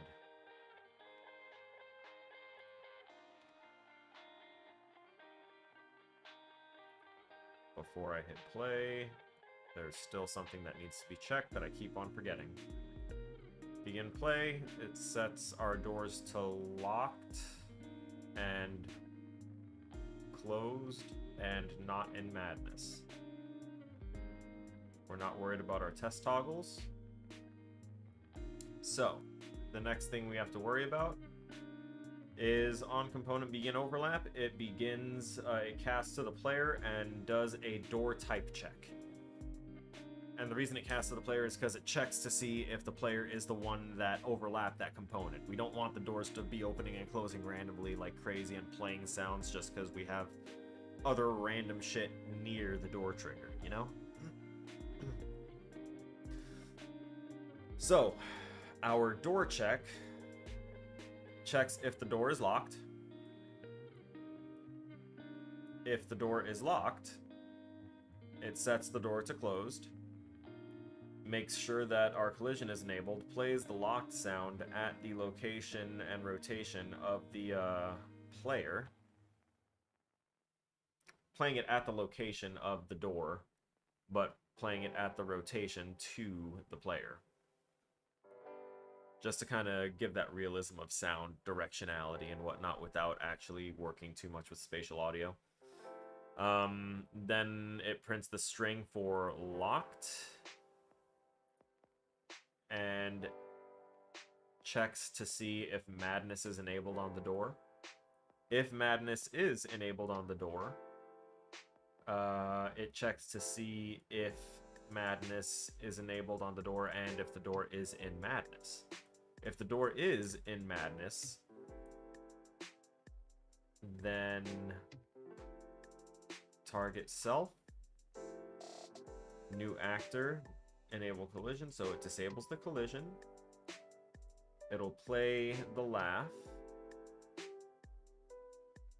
It'll print the string, and then it will delay for 1.5 seconds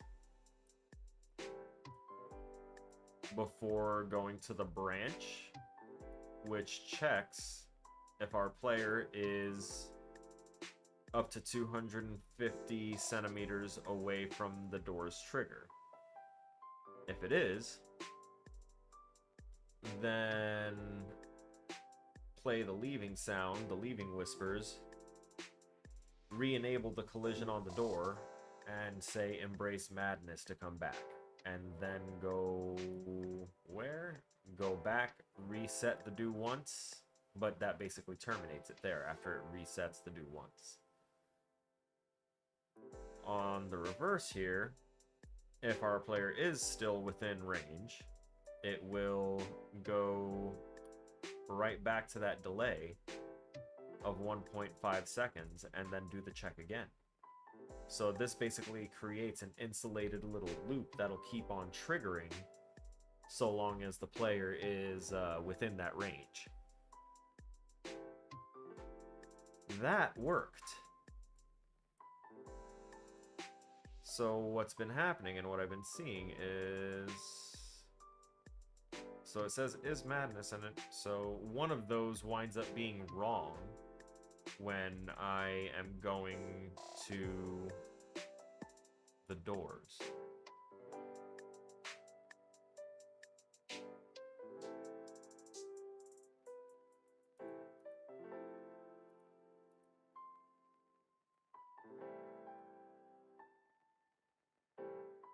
Control start. There's another part of my night shift.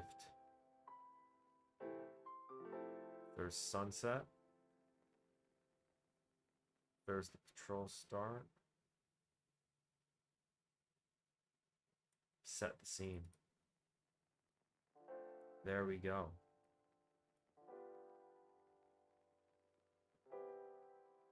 So set the scene wasn't firing. Why wasn't it firing?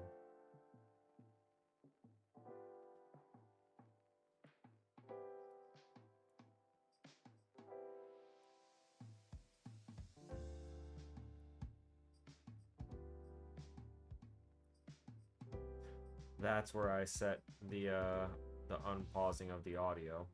So let me disconnect that from here for right now.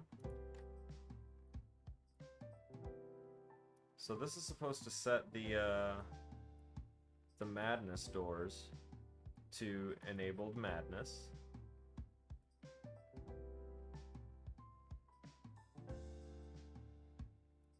Then unpause the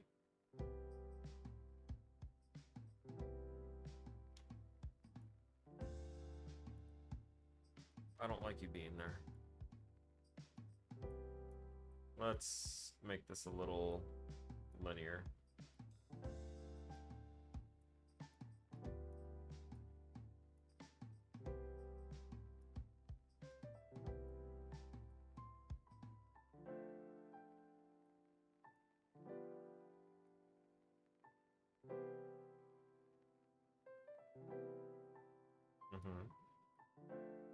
Do tell.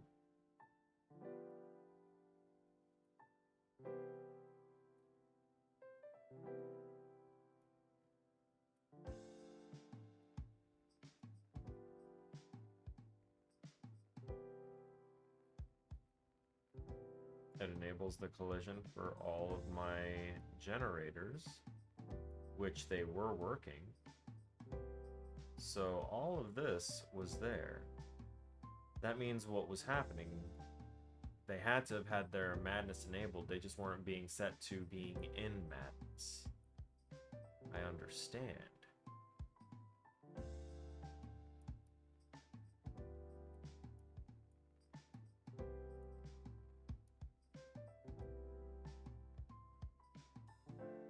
And that will unpause the audios as intended. I have found the problem. Where is the writhing shadows? It's also something here in the level blueprint.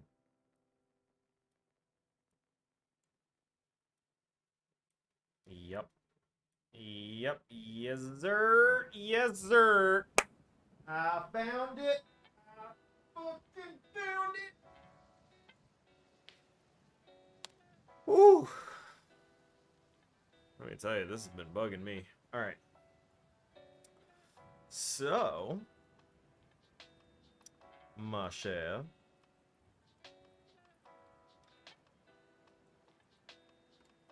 I would like all of the doors. First off, this one. Oh, this is front. Entryway gen. Coupled with Madness Door 2.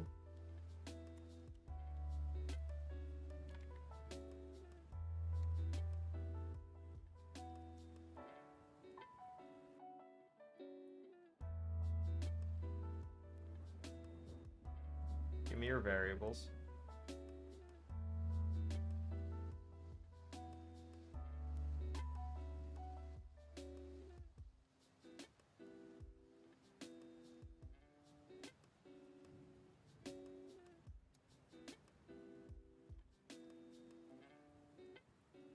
So Enable Madness was already... Set is Madness. That's what it was.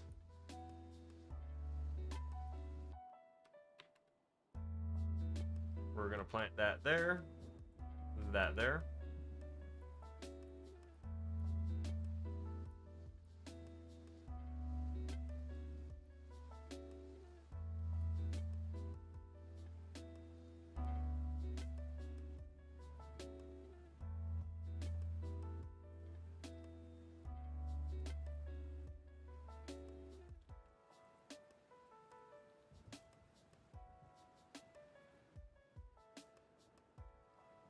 You've got it now. Original Madness door. Don't mind if I do. Is that the rec room? No, that's the basement. We don't want that one there. No, sir. We want you up here. The rec room is an important area. Thank you. Next up, oh, what's this? Final gen? Yeah, that's right. Day is done. Actor begin overlap. Play, delay, destroy. Okay. I'll have to, that's part of the cutscenes that I'm gonna have to fuck with and get rid of.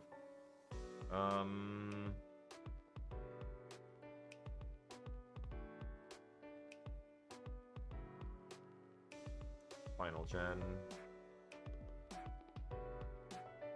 It's really final gen main area.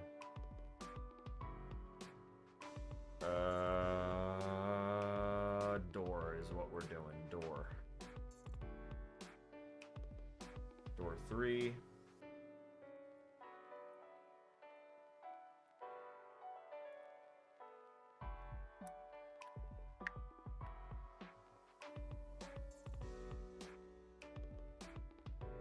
Wait, what? What's happening? Uses oh, of course, because I don't have the last one. Where are you? There you are. Come to Papa.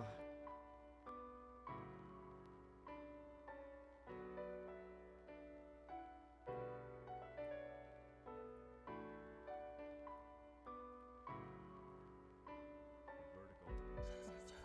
Have the ordinance patrols at night. If the violent ward starts wandering like the Alright. rest of the patients, we can have a problem on our hands. Things are working so far. I will have to drop more of those arrows, obviously, but we're still in a testing phase. This guy's supposed to say, okay, there we go. Foul mood, practically crazed enough to be patient. We're checking our triggers, making sure that they're around. Low maintenance patient's so nice compared to the violent ward. Stay back. They don't say anything, they're just kind of sedated. Nothing there. Can't get through there. I really need to change the, make sure I fix the typo that I have there, because it says, it doesn't say what's that whisper, it says what's that whisper. What's that whisper? Tell you what that whisper is. Inevitability. Can a guy catch a break? Oh, okay, fine, catch a break. How about you catch a ride?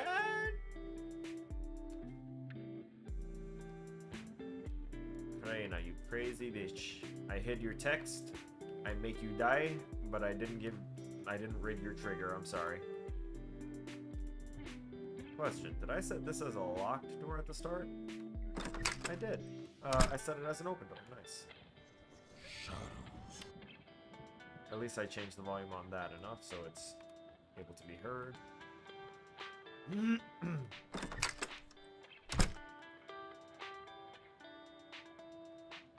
What about your trigger? There you go. No entry. Oh, it's you. Sorry for the rough handling. Don't sneak around at night and it won't happen again. Yep, locked. No entry.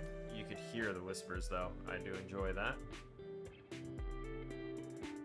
That's always a little indicator that something's supposed to be going on there.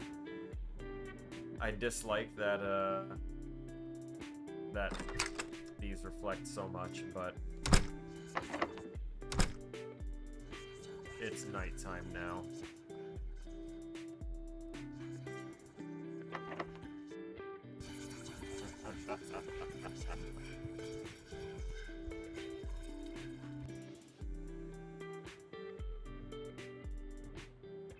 put a couple more of these guys down there as well.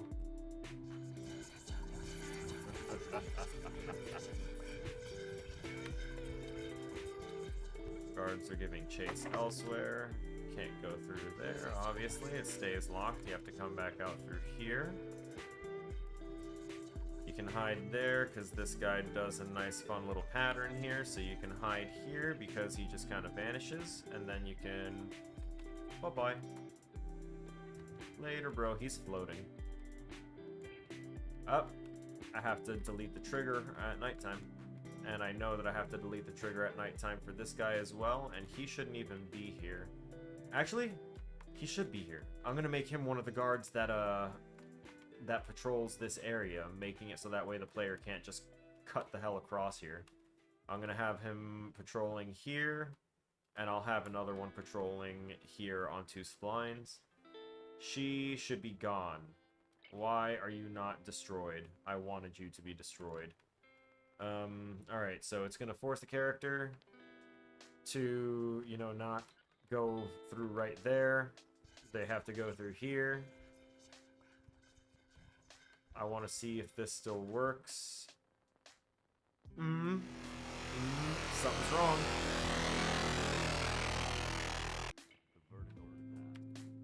Something is wrong. That's a line of sight blocker, and it should work. Real problem on our hands.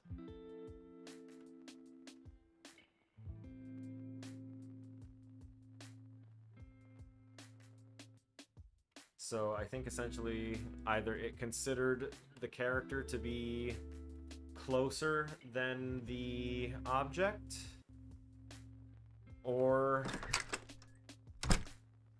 I think I'm just gonna get rid of the distance check on it. I think that's the call.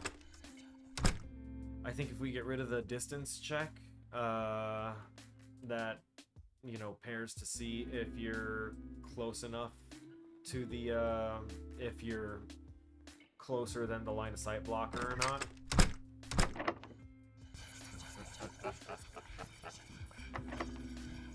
Nice.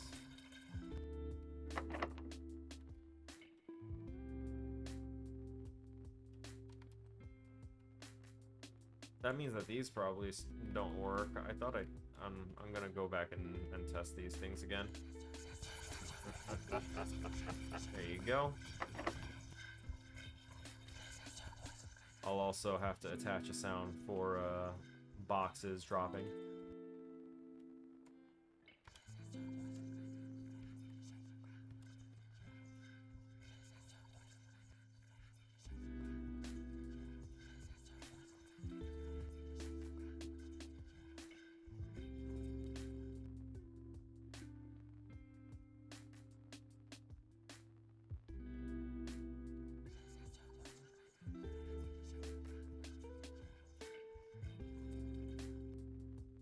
Alright.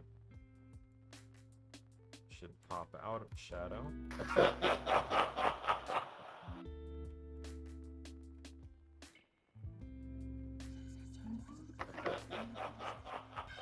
Nice, it works.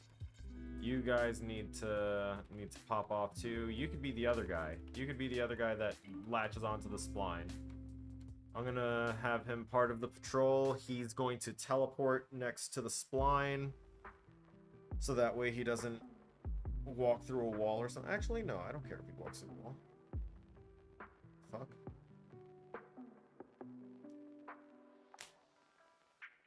Yeah. I'm just gonna have it move there.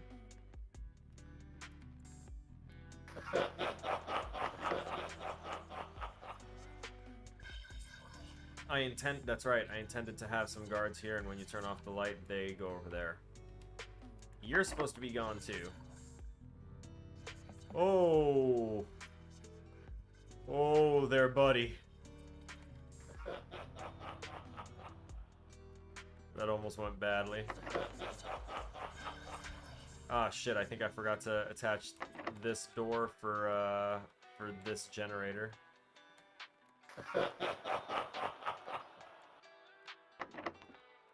Yeah, I forgot. Fuck.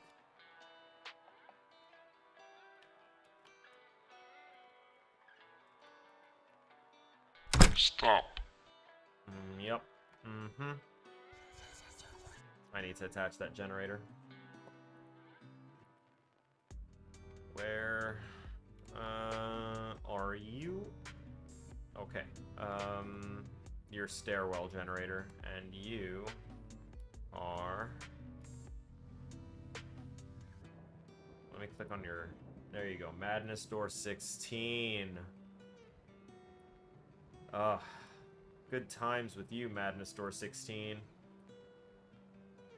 Let's get you home. Stairwell stuff is down here with that lovely blue shade. Let's see.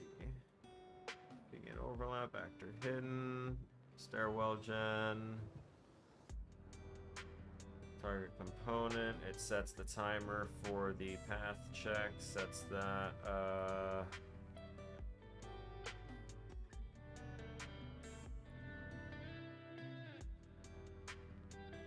Hang on.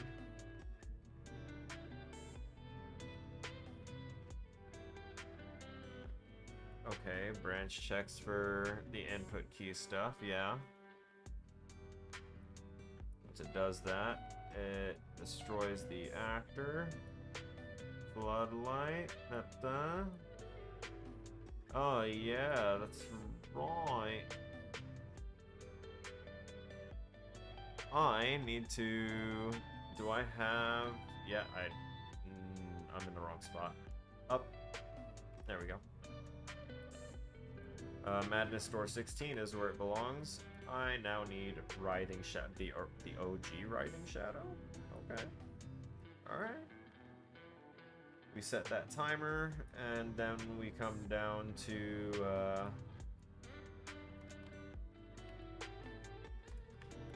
To set in light to off, because it is no doubt ticked to be in light right now. And then we come down here to nothing because we do it from this one, and we set is madness, because there's a door separating that area there.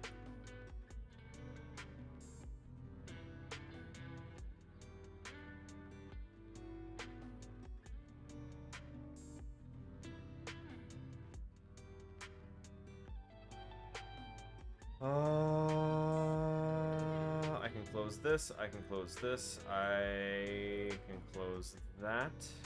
While I'm at it, I'm going to...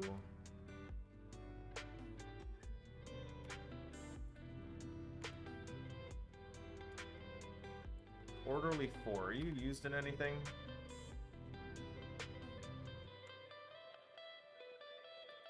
Doesn't seem like it. Let's drop one of these orderlies here.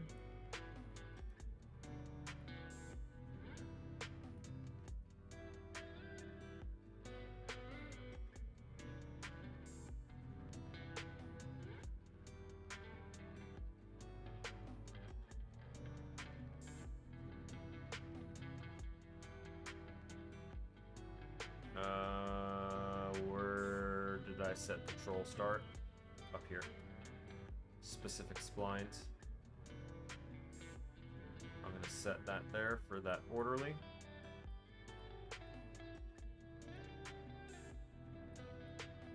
And then I'm going to have to use these as templates to go ahead and copy and get the component I need onto that orderly and tell it to attach itself to a specific spline so it patrols. Because he's gonna patrol between the chairs. Yep. That's what he's gonna do.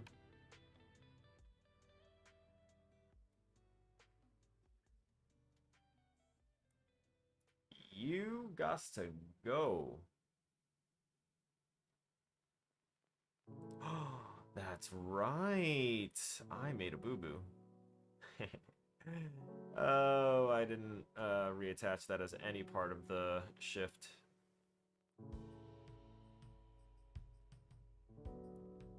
Right, I don't want you down there anymore. I want you up here because we're going to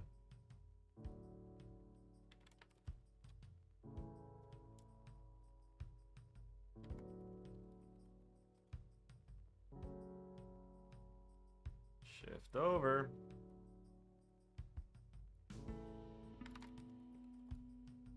Perfect.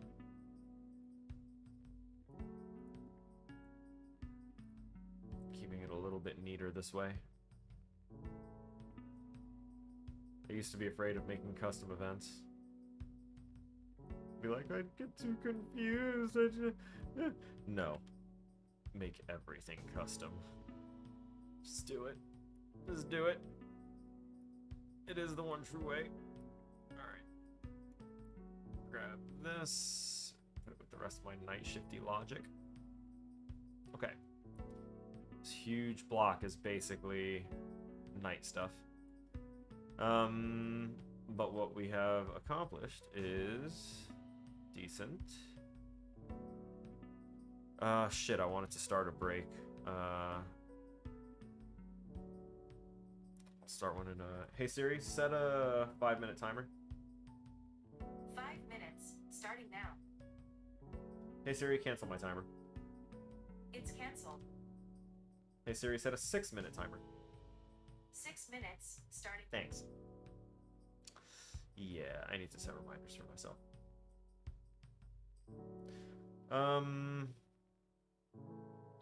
Moving on to... Everything there seemed to be rotating nicely. Just thought I'd toss that on there. Now that I've gone ahead and... Uh-oh, what? One warning.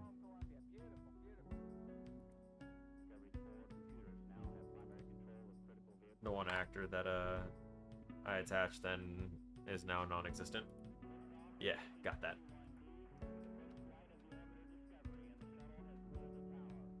Discovery Houston, trim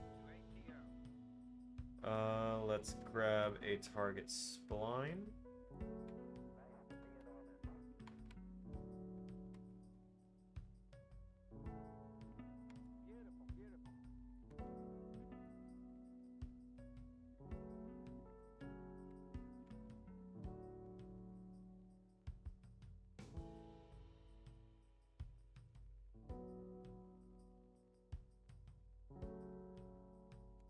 We're going to bring this up over here, and then we're going to push that way.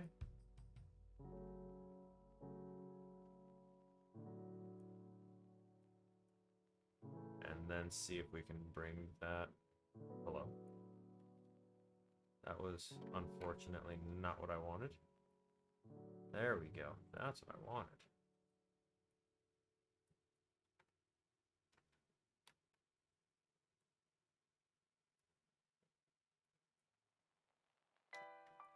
And then this can stretch up there, and then we can hit loop on the spline path.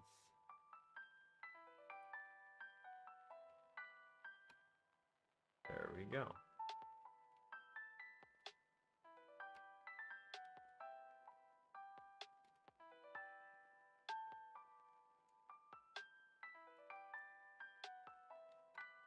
I'm going to drop another spline path there in a second, but I want to make sure that that orderly gets onto that spline path in the easiest way possible without me having to hunt down that spline path again. Okay. So, looks like we are doing this to target that.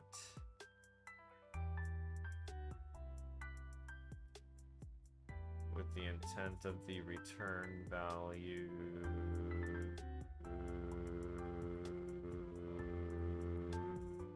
target set target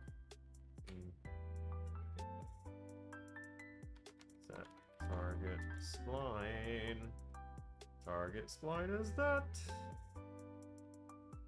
and target is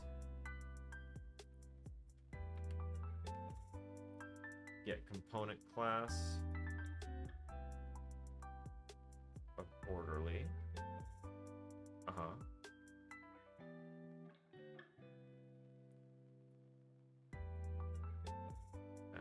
goes there. Lovely jubbly.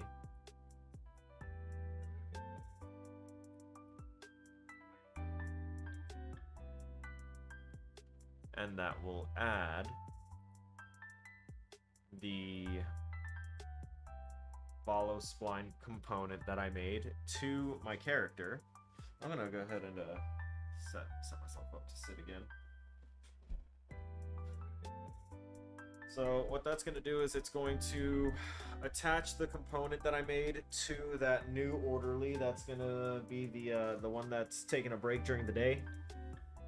And he's taking that nice long day break for that night shift that he's going to be patrolling the entire middle of our level. Repeatedly. In a loop.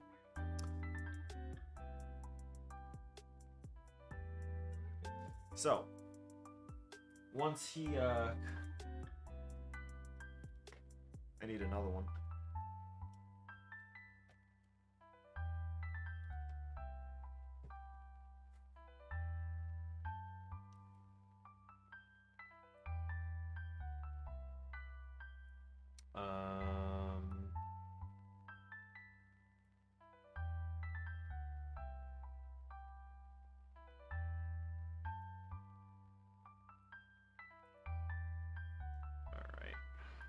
We're gonna find a way to verticalize this a little bit.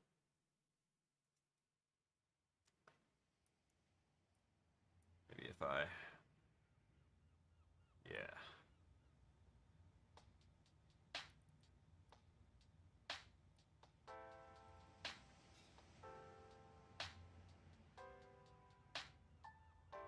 Yeah, that ought to do.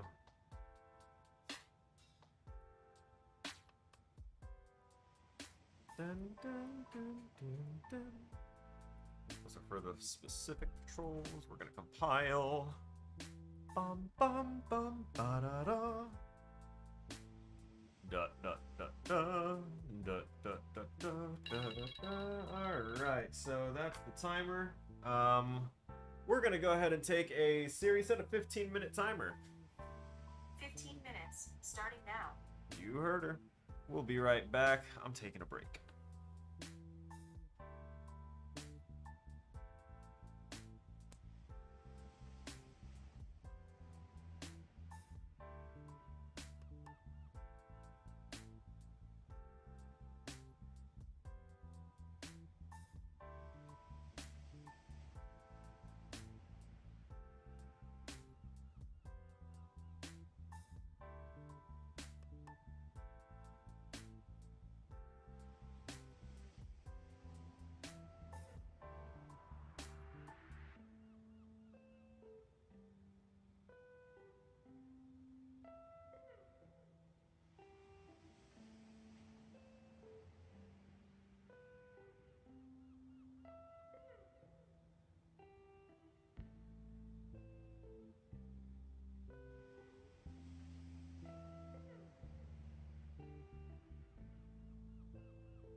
Alright, and we're back, ladies and gentlemen.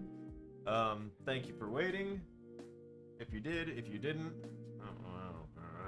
grumble, grumble. No skin off my nose. It's all right. Anyway, so I was actually tinkering with some stuff while I was off camera, just while I was just chilling.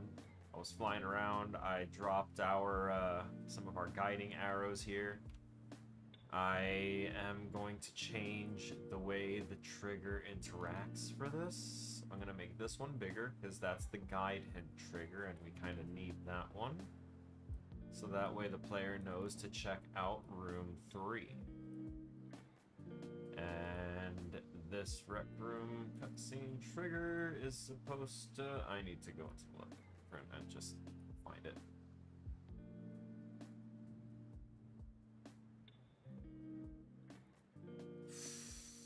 Rec room. Cutscene. Trigger. That's stairwell. Rec room here. Rec room gen. Okay.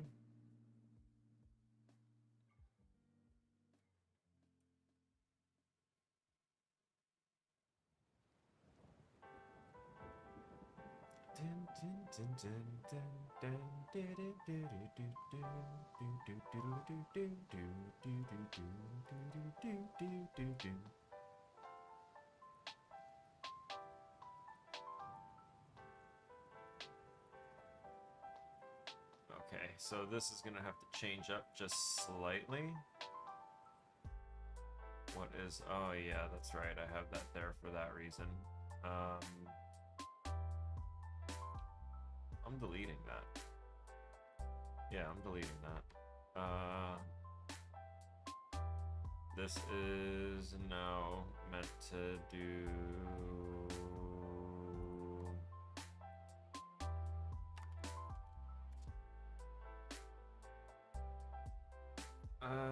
No wait, that's already hidden, isn't it?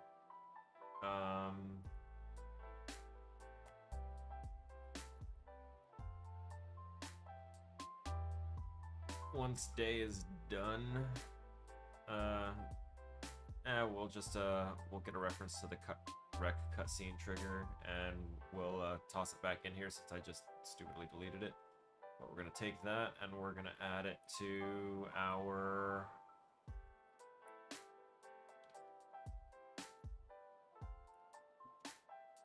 That's for destroying actors. Where did I put triggers?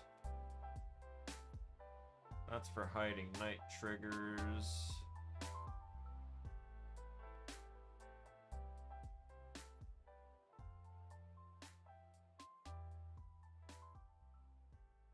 Once the shift is over, it destroys those actors. Sets this. Timer by event, which would be player insanity checks, the patrol startup. What else was there?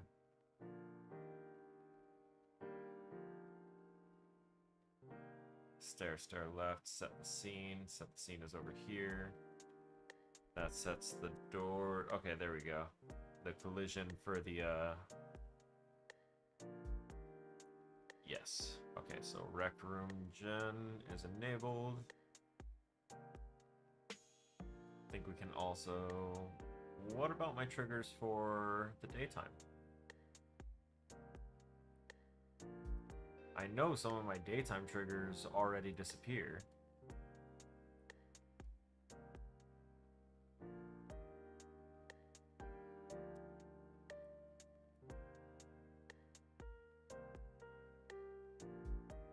That sets doors.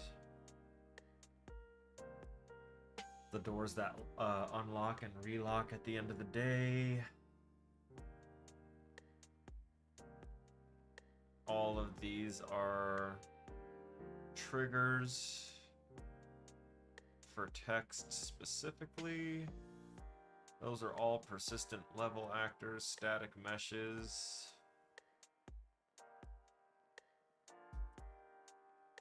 Why does this keep happening to this?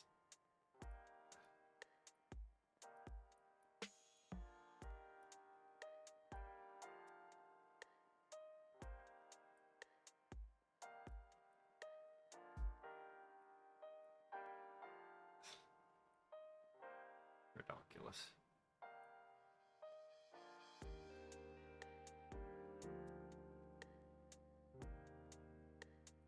Yeah, sure. Why not?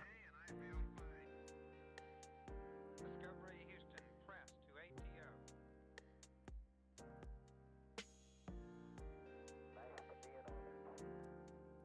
I think that's what this was supposed to be. There you go. Now that looks a little closer to what it probably would have been. But let's see. Nighttime. You hit the trigger, it does things. Night shift. Destroy the night trigger. So, where are my other triggers getting turned off at then?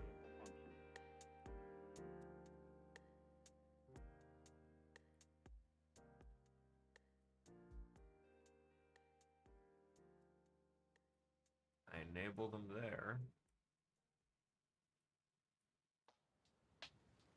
Do I not have any of them set to... Is that something I still had to do? If so, that's all a part of shift over, baby. And what are the other ones? The ones that have to... Those are the ones that hide at night. And then those are all re-enabled through not madness doors. I was looking at madness door. Yeah, that's set the scene, right? Entryway trigger. Yeah, all those triggers are all enabled through that. So, oh, okay. So that hides my night triggers. And that shows them here. But what if I go ahead and take this?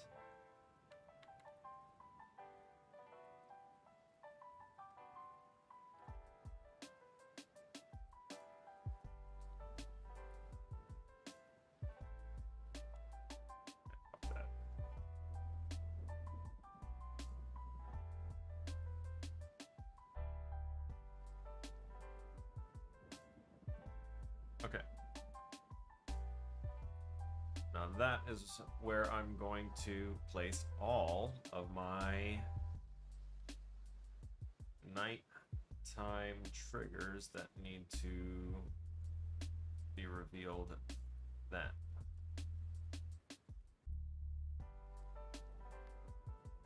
Assuming they're not on a branch somewhere. I feel like I have it somewhere. Okay, maybe it's part of my gen checks. It probably is.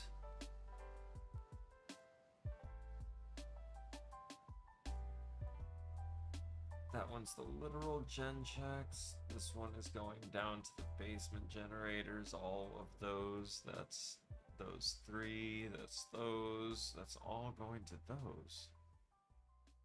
Actor overlap. The cutscenes. Madness doors. Talking to her doesn't do it. Just enables the collision on those. That's part of the distraction protocol.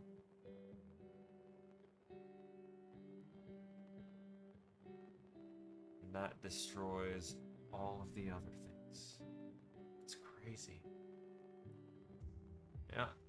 I need to fix this typo right now. And this is also one of those things that we wanted to go ahead and change this to about 10-second message.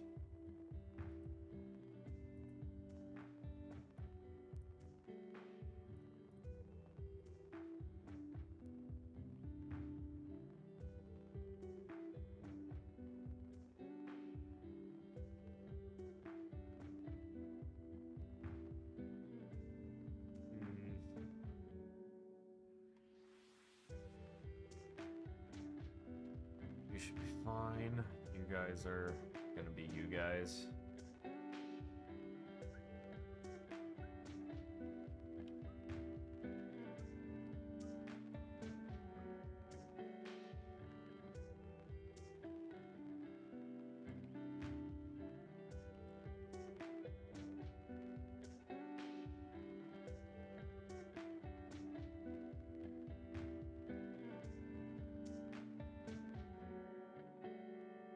are all the lights. That's one of my makeshift gurneys. They're all over the place. It's just scrap and debris, but it's a big ol' empty floor, and I'm gonna need to try and pop some more boxes down and more of this filament.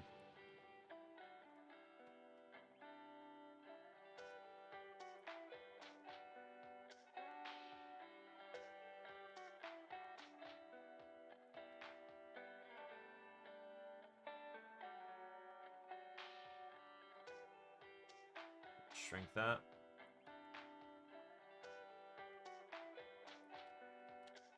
Wow. Wowee, guys, that just decided to take off. Golly gee willikers. Why don't we just switch that? There you go.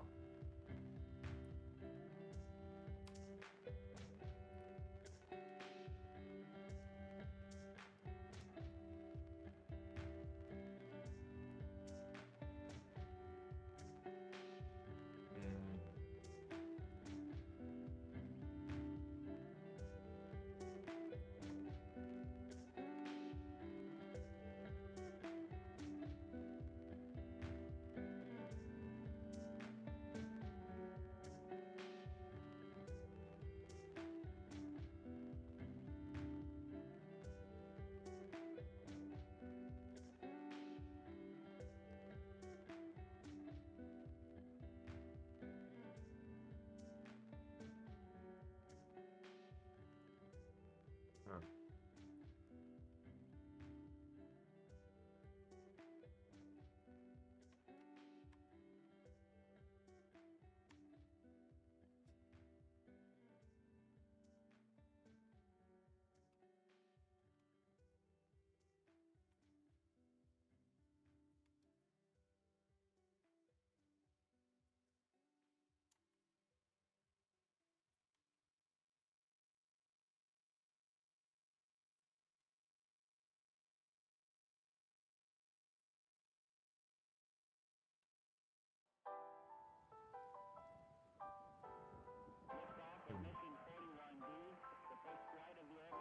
So that alone kind of breaks it up a little bit more.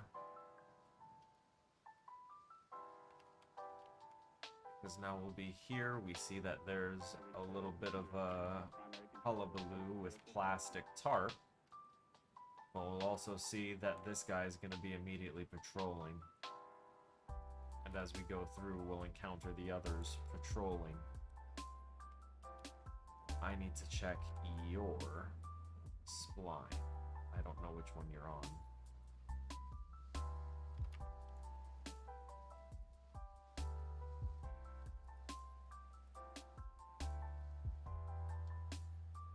Okay. So you're going to be on that one. That's okay. Those three are going to be unhindered, and they're going to be close starting. So as soon as those guys get here, they're going to start patrolling, and it's going to push the player out and down.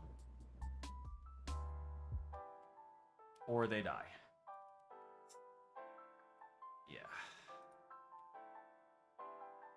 Should probably,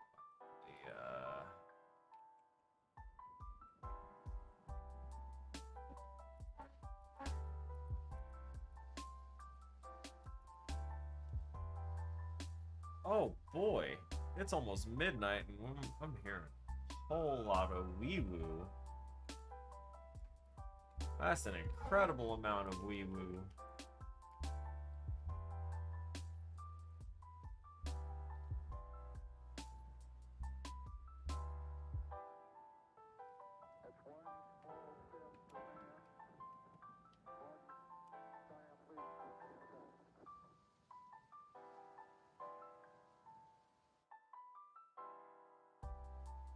Something else I wanted to happen at that ending. So if the gen count is 0 and you go over that threshold at the door, you'll be able to go through the door. I want to expand that area a little bit, and then if you go through it and you've met those requirements, it will do the thing once where it gets all of them in. and then they become a problem. So basically, this is taking all 3 Psychosis Phantoms and then making them converge at the start of those splines down there, and then they just zerg out towards the exit.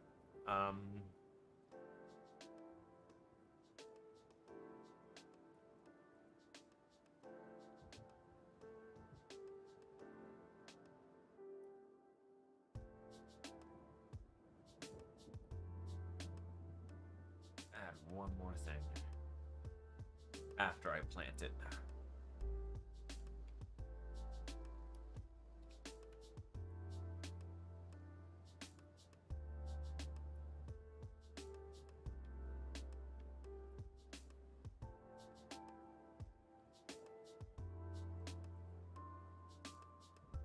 There you go.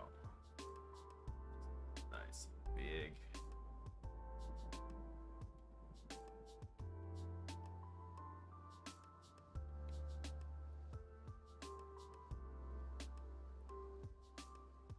Come on now.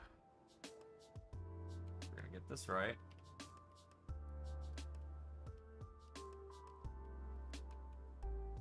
Yeah, that'll be fine.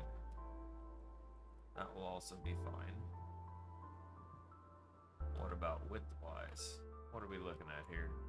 Yeah, that'll be fine. And that will also... no. I need it to move a little bit. It cannot be overlapping this other shadow. We know what happens when that happens. Okay, there we go. And this shadow can now kind of expand. Yeah, I want it to expand.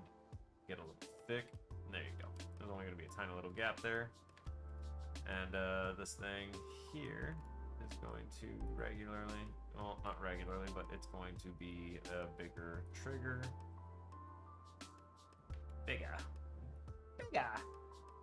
Perfect. All right.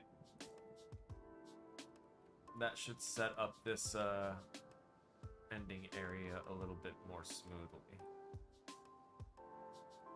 Maybe like that. There you go. Okay. So we should be able to get down here.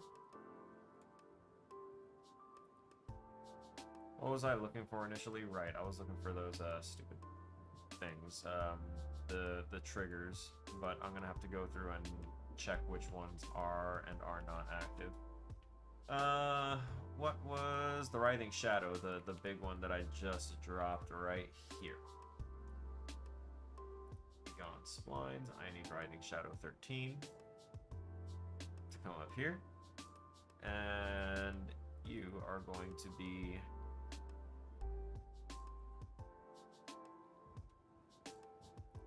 in light.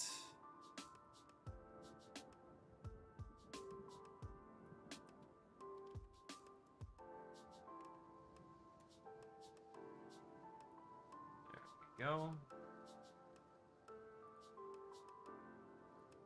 So hopefully what that will do for that particular Writhing Shadow is it will reveal it right as the shadows, right as the Psychosis Phantoms are in, because I don't want there to be any chance that they come in and he's not aware that they came in. Like, they're pretty big. Their cones are massive. It should be obvious, right?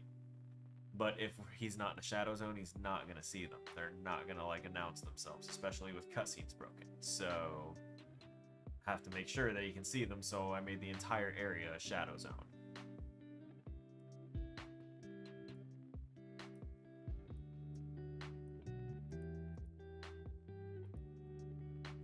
Okay.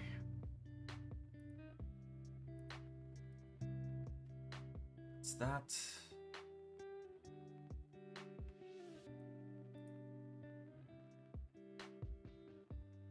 I wanted to set up my night arrows. Let me do that.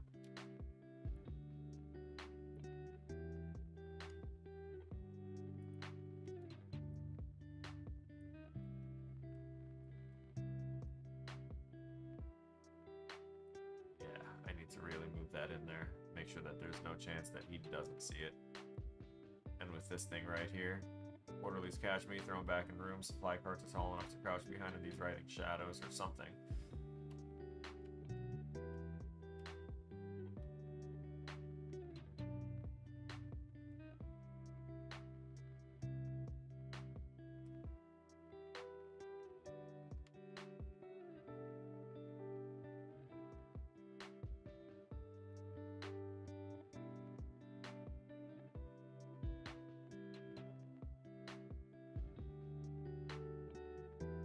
I set this one here so that way they're like, oh, what's that?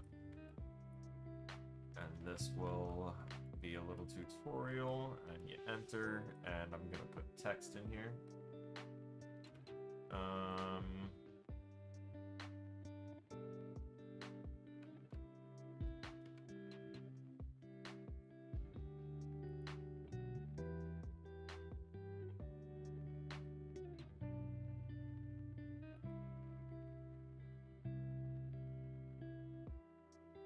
Sure.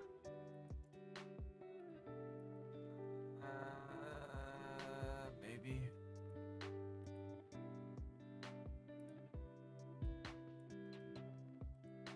Do I have an overlap thing for that?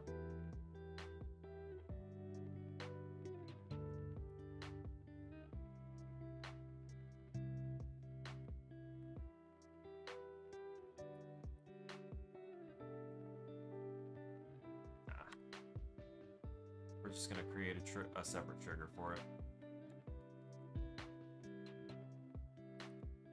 Box. So we have a trigger box. It's a little too high. Let's drop that in here. Let's expand it. That looks okay. Let's expand it some more.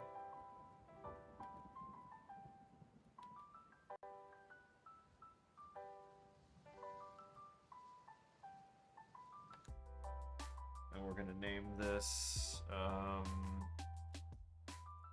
Writhing Shadow Training Trigger. And we need a text render.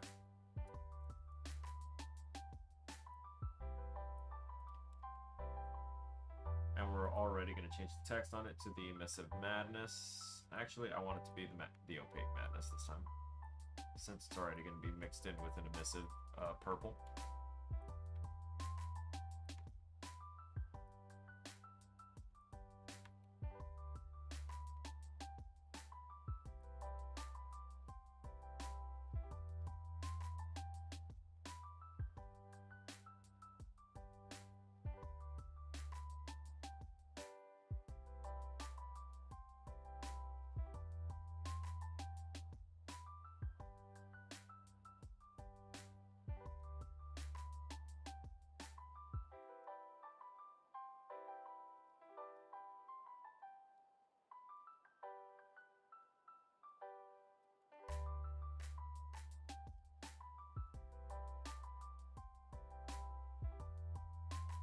Center align that. Ah, look at what I did.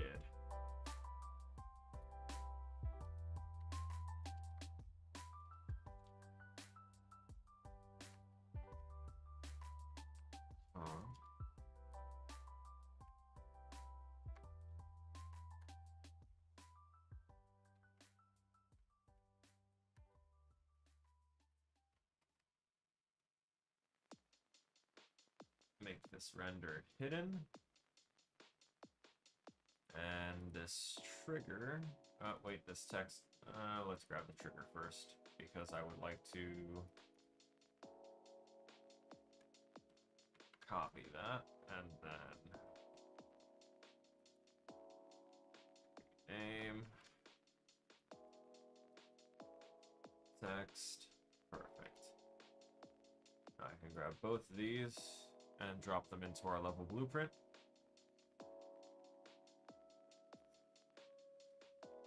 Right over here.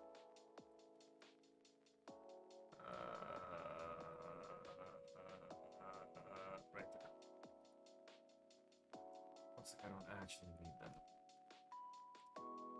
Okay. So we're gonna grab these, obviously, except for that. There you go. Attach these, and begin overlap, as well as an end overlap.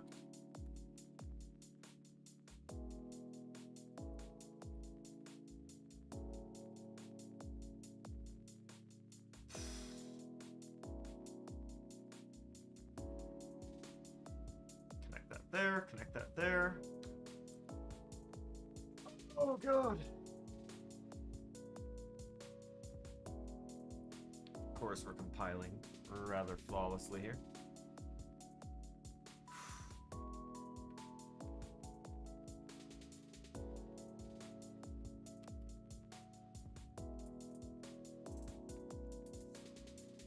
Okay.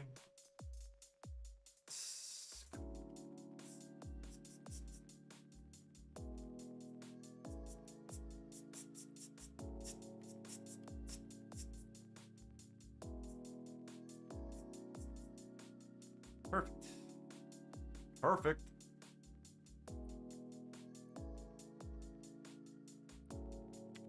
I'm gonna press F. Gonna rotate that.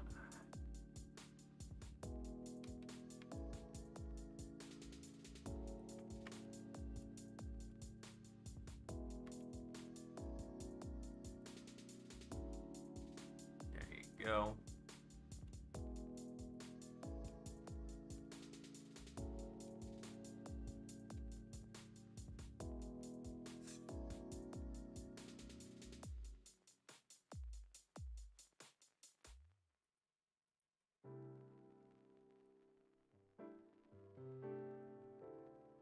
I might have to make another logic thing.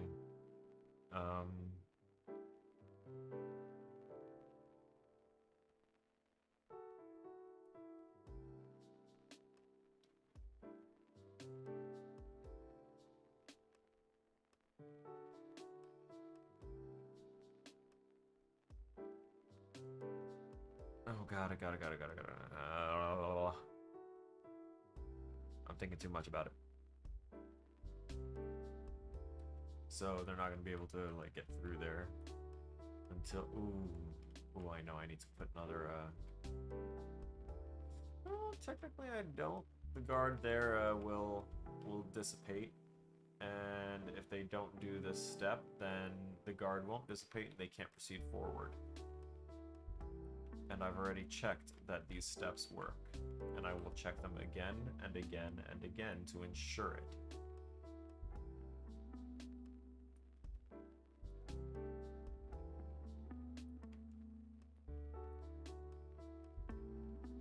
Foolproof.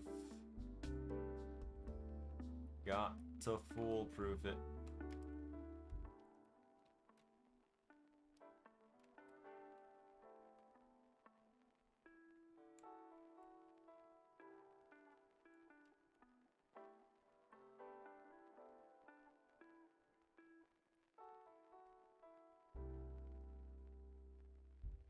Duplicate that one, but I'm going to set that one as a night arrow now.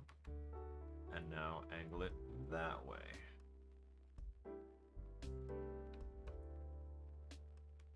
Actually, we're going to move it down here a little bit. We're going to do that.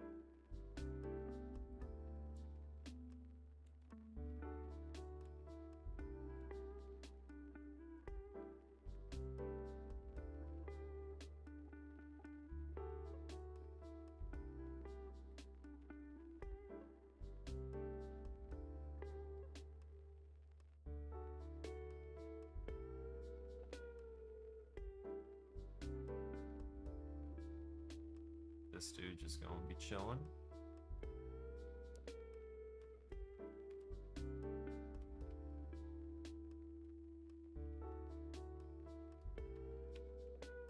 But from here, the player will also be able to see things over here. Like, that guy's gonna hopefully be gone the next time I play through this. So I intended to replace this guy.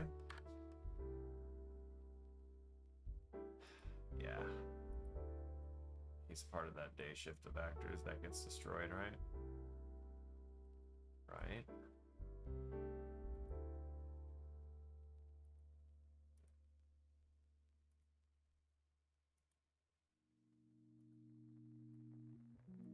Huh. Weird, it was saying that he was linked to stuff. I think it always says it though. We're gonna take these guys and we're gonna take the trigger for their text, which is I think not that one. It's that one. I'm gonna grab all of those and set those for shift over deletion. Oh, Madness Patient 2 and 3 are already on that list. The Rec Room cutscene trigger is there. Ah, see, there the guy went. He's gone. Oh man, there he goes. Rec Room cutscene trigger should definitely be dead and gone by that point. We're going to now check also for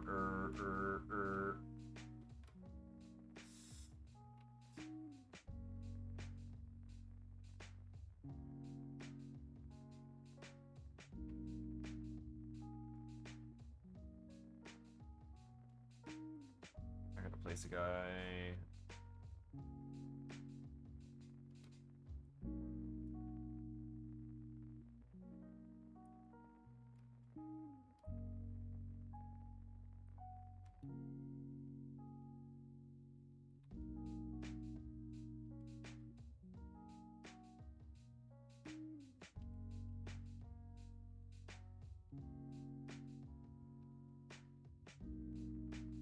You are definitely one of the patients that goes, right? Patient 4? Yeah, you are. Cool. You're barely visible. Patient 5. Okay. Good. This should be gone. That guy usually gone. Up here, that should be working now. I will have to ultimately check it here. We know that we can get down here, but once we get here, he won't let us through. That's gonna try and kill us if we even try and get close to like looking over here. So it's meant to guide. Alright. So we got this going here.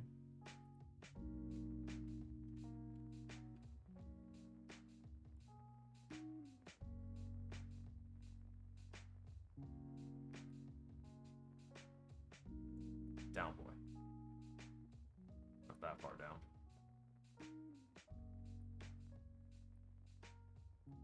Nope. There you go.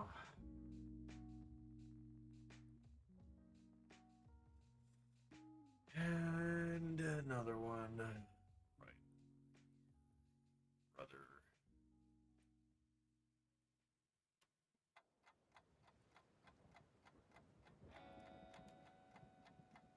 And another one like you over here. Now that we definitely have our code working.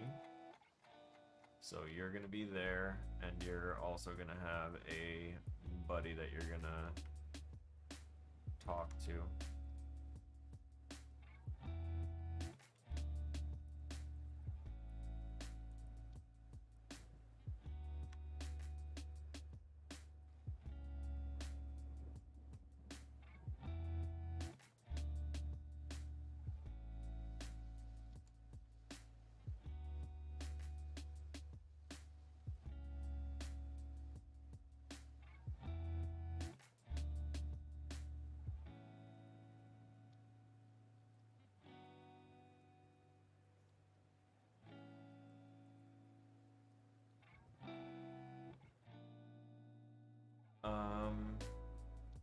Wait a minute.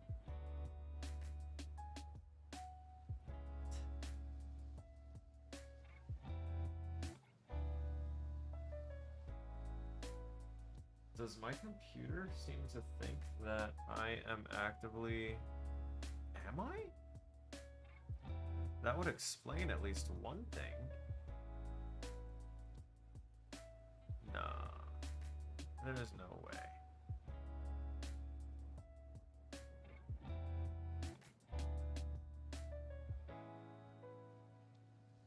Okay, good. I was concerned. Discord seems to think that that I'm playing World of Warcraft right now and ready to, and like it's giving me the button to stream it to Discord, and I'm like, wait a minute, do I have WoW running in the background? Is that why I possibly crashed before? Because I wasn't paying attention and I didn't close it out? I really doubt that I made that mistake, but just in case. So you and you and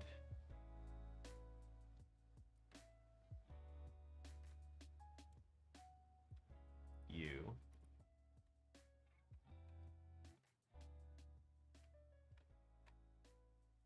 And you.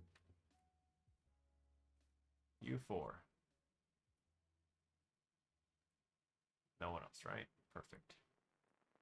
Perfect. You four particular orderlies will be given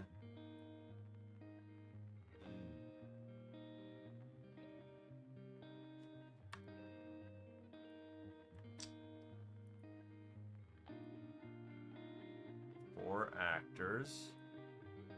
Thank you. Jeez.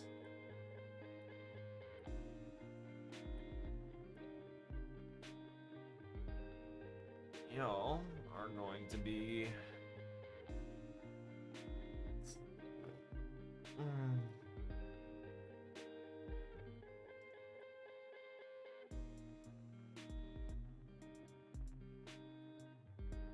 they will automatically activate once nighttime hits.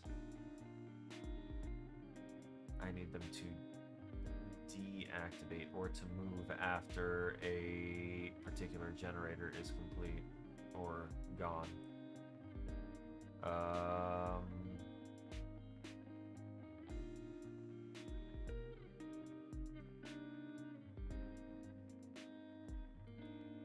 Yeah, once we do the rec room gen is when I want these guys to pop off. So I think I'm gonna drag the entryway gen down a little bit more here. And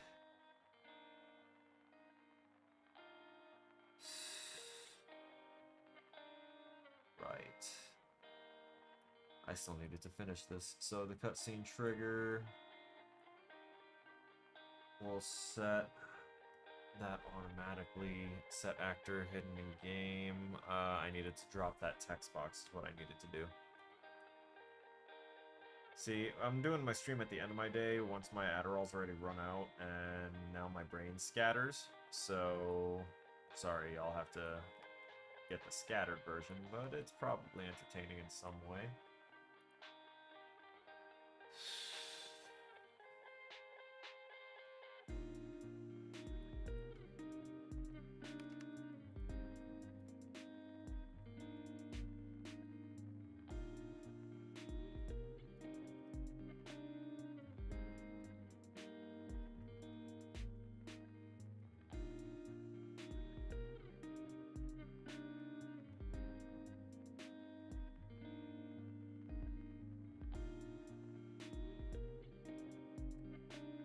Oh yeah, that's perfect.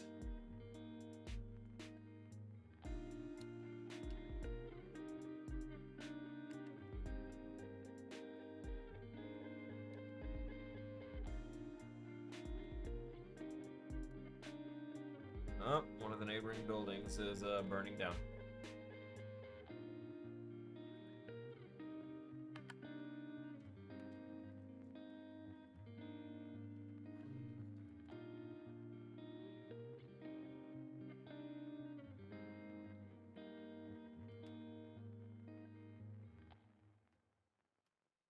Alright.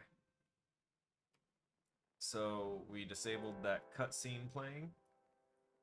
We play the cutscene trigger. We set that the day is done. We reveal that text.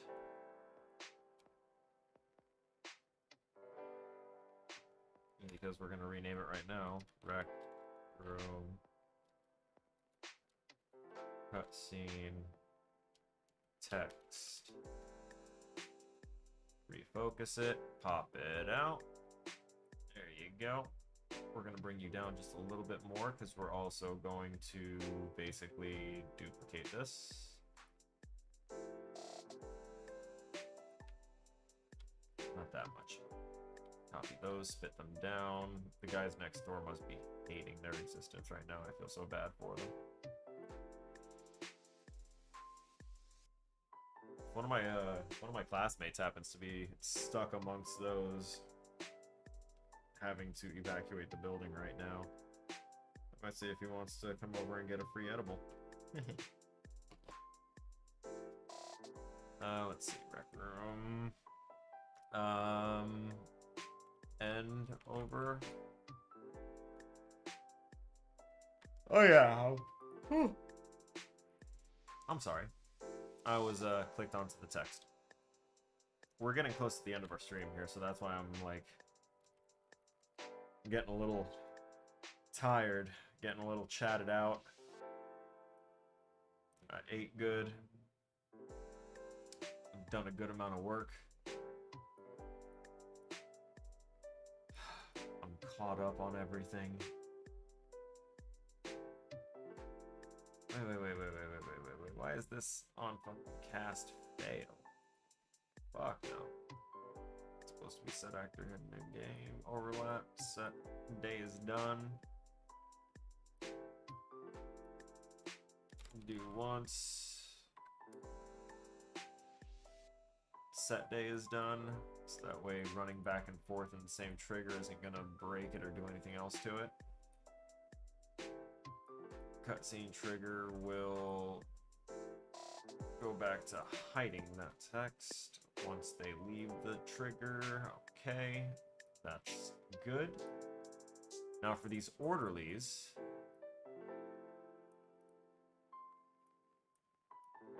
when the rec room gen is completed,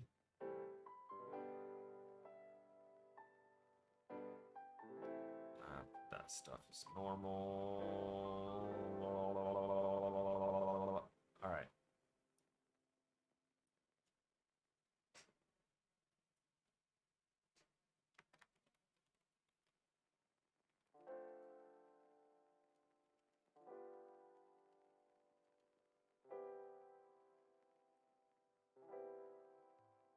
I don't think I can plug two things in there. I'm gonna need to create 4 of these.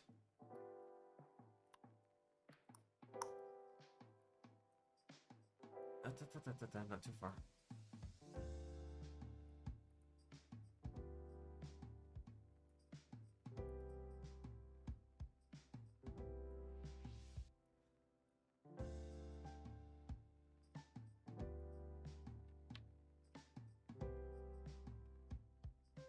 All right.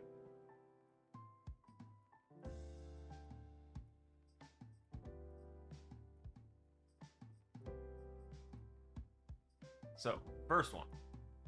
Ba-bow. Second one, Spladam.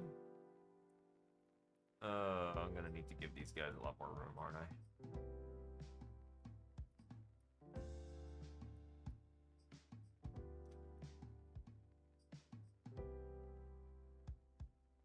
Oh, there's the fire trucks.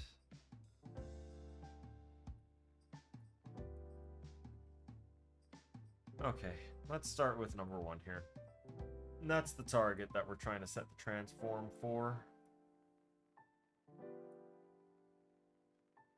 And I need its transform location to be basically this trigger box. You're perfect.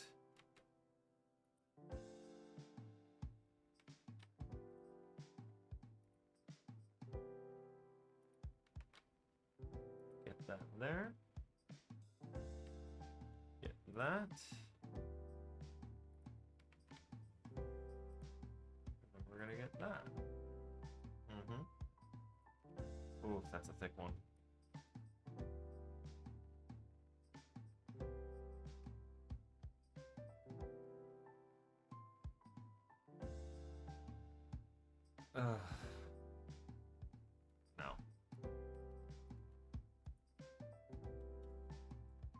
Stab it.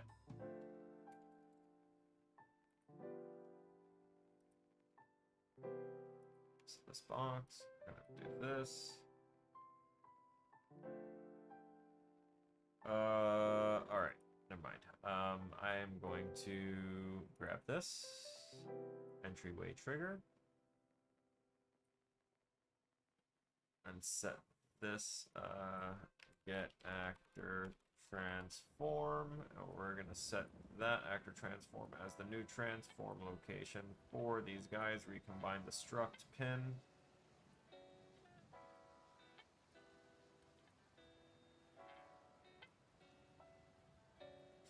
Shit.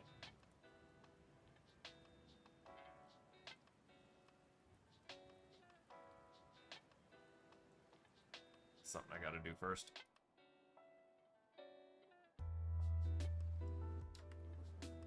Break that, split it. We don't want the scale value.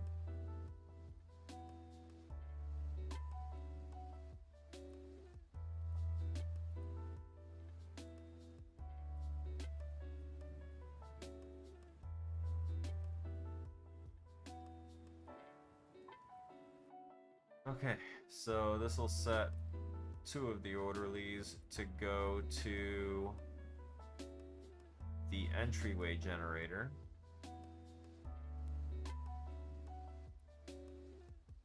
That's right, I can't shrink you anymore.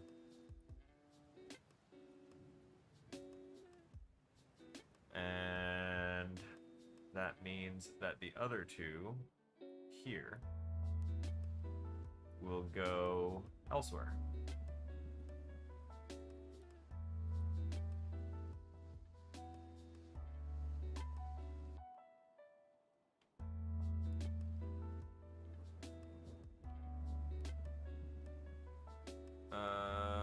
One of you will go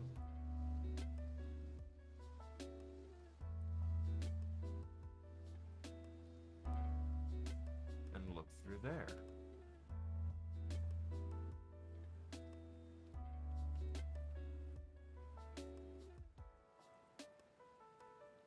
Oh no, wait, that's right. These doors are technically locked. You're not gonna get through. That's perfect, then. That's gonna keep the player from going back through those doors. Ba ba ba ba. I need your location. Writhing Shadow 2.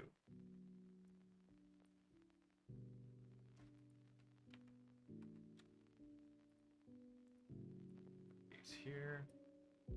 Gonna do the whole messy splitting the struct. Split that struct. This is just a mess right here. I'd really like to move it, but we currently don't have the luxury of that space without making everything a bigger mess.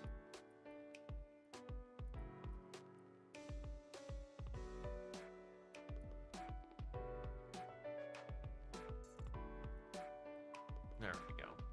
This helps a little bit. So now we get to do this, and this, and this, and this. And then we connect this to this, this to this, and this to this.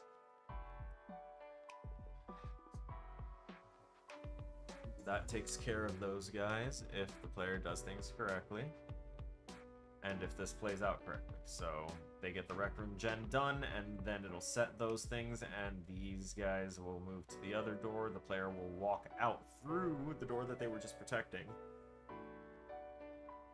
Alright, this will work.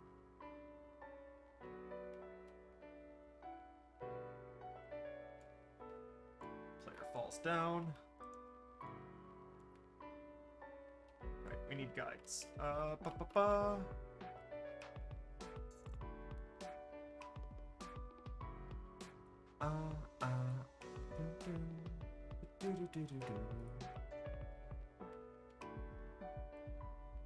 I'm going to take that and bring it down. Take it, move it, spin it, swirl it.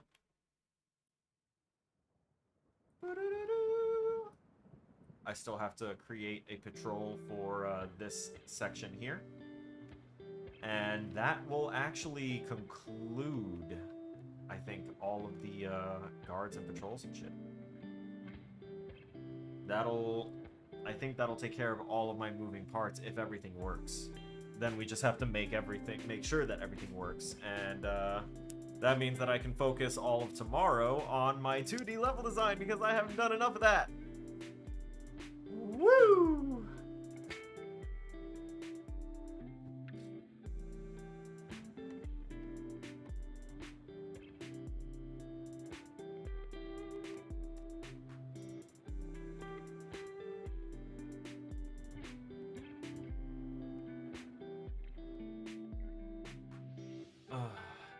Delectable.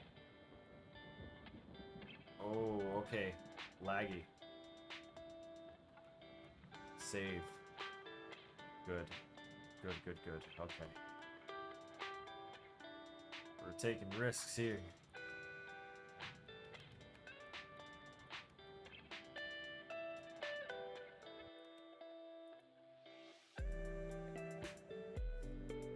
Okay.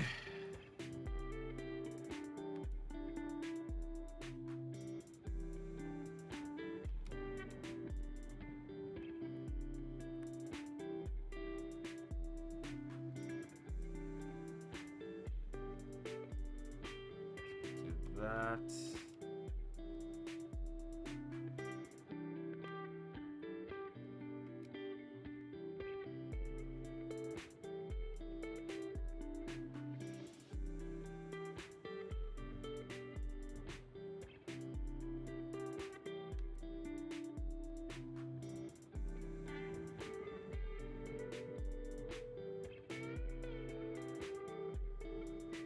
There is one thing that I feel can be done.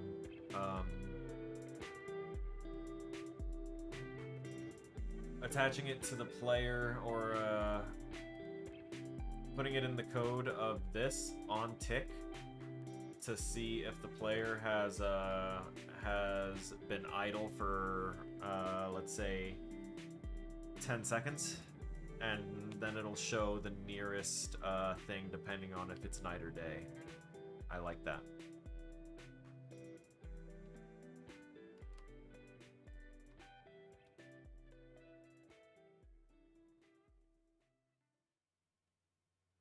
I can do it, attach it to the player actually.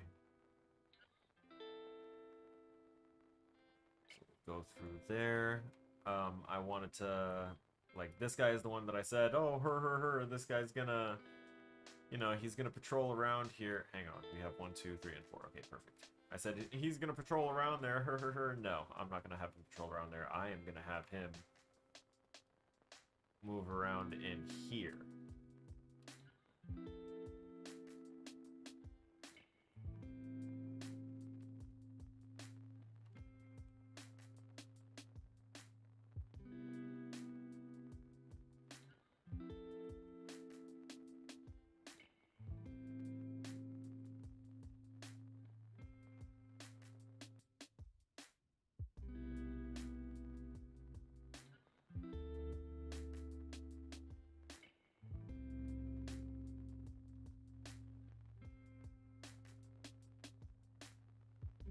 I'm not gonna put him at the area behind the couch anymore. I'm gonna put him over here. Just kind of watching out. And now I'm gonna put the spline path for him.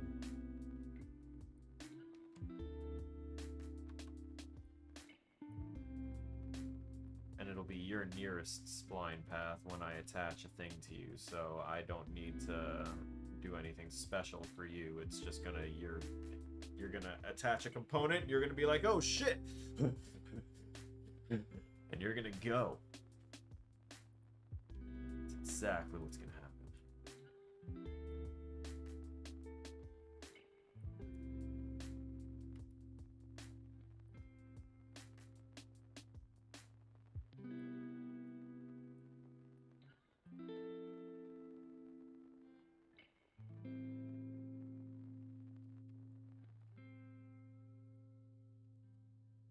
like the only main light in here are these lights. Or no, I don't have those as lights. Did I keep the TV light? No, I didn't. I need to like dim this one.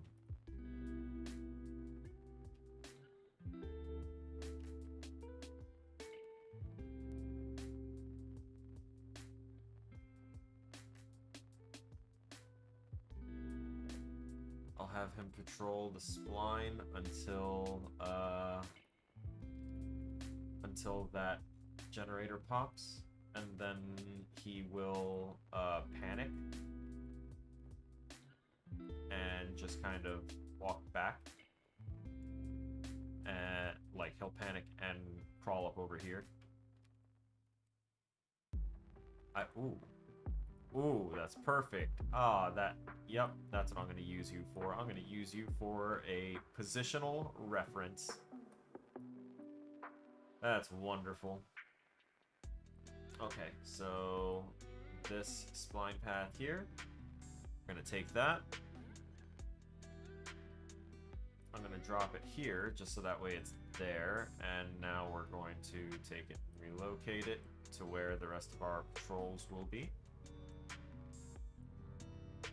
Patrol for this guy. Orderly 4. Come along now, Orderly 4. Behave.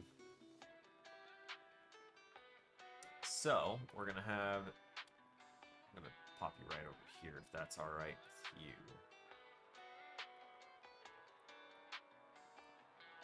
It's bothering me. Yeah, you do belong right there. You belong right there.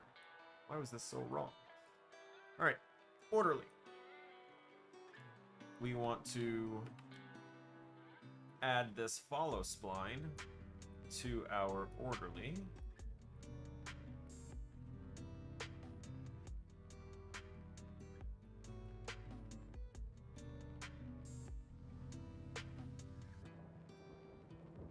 Right.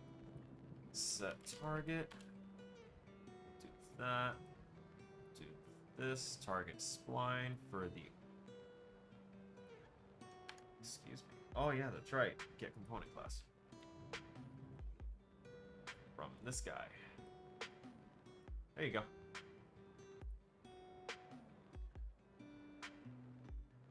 Technically, I didn't need to do that. I just needed to add it to him, but I want to make sure. So that'll attach, and then... Oh god, that would be more shit on the rec room generator. I'm gonna need to...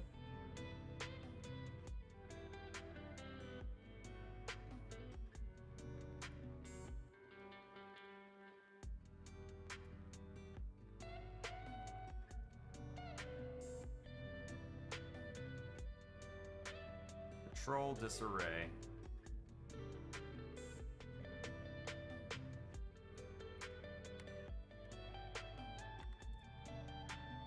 There.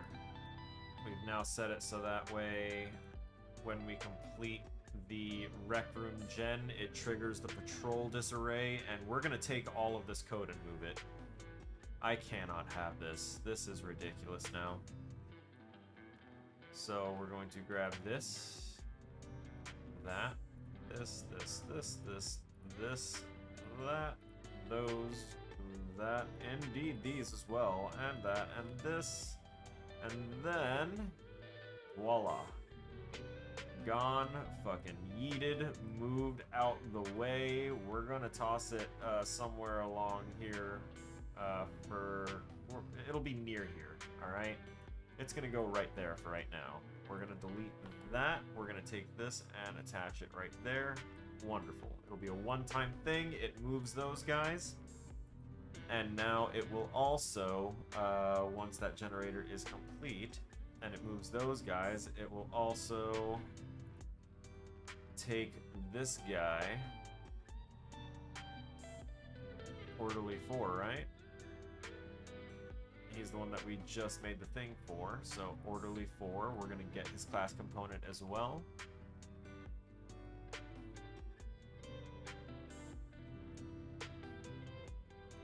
we go. Fucking breathing room.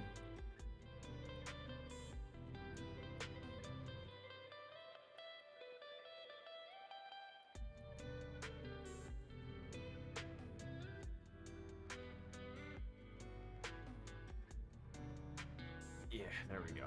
Alright, so orderly 4. With this. We'll move that. And do... What are we gonna do?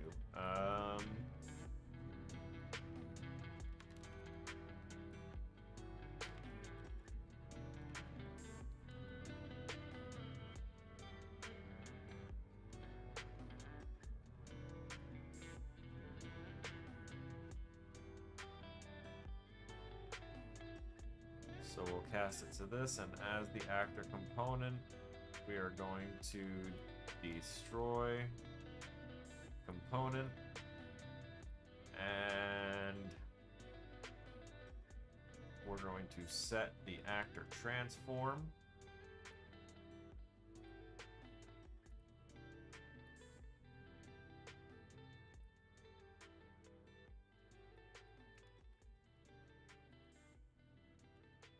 We're going to get the transform of this from a daytime routine. And we're going to split that struct. Actually, you know what? We haven't changed the scale of this. We can recombine that struct and just dump it.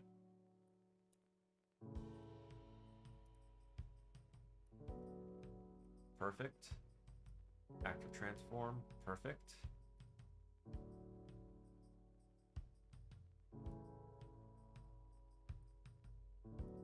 Set that.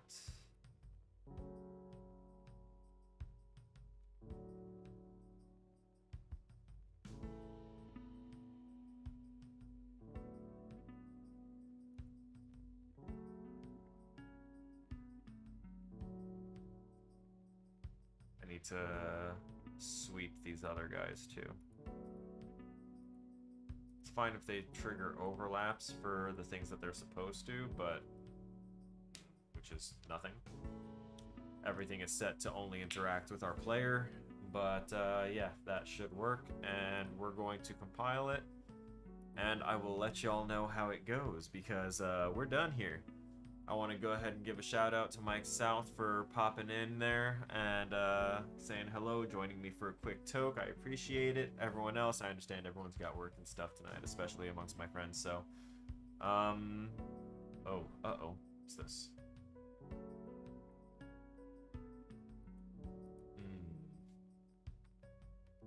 Let's see. So what if I just do that? Nice. Sorry about that. I was in the middle of my outro. So yeah, Mike, thanks for stopping in. If you need some help with code, you let me know in the Discord. You know how to get to me.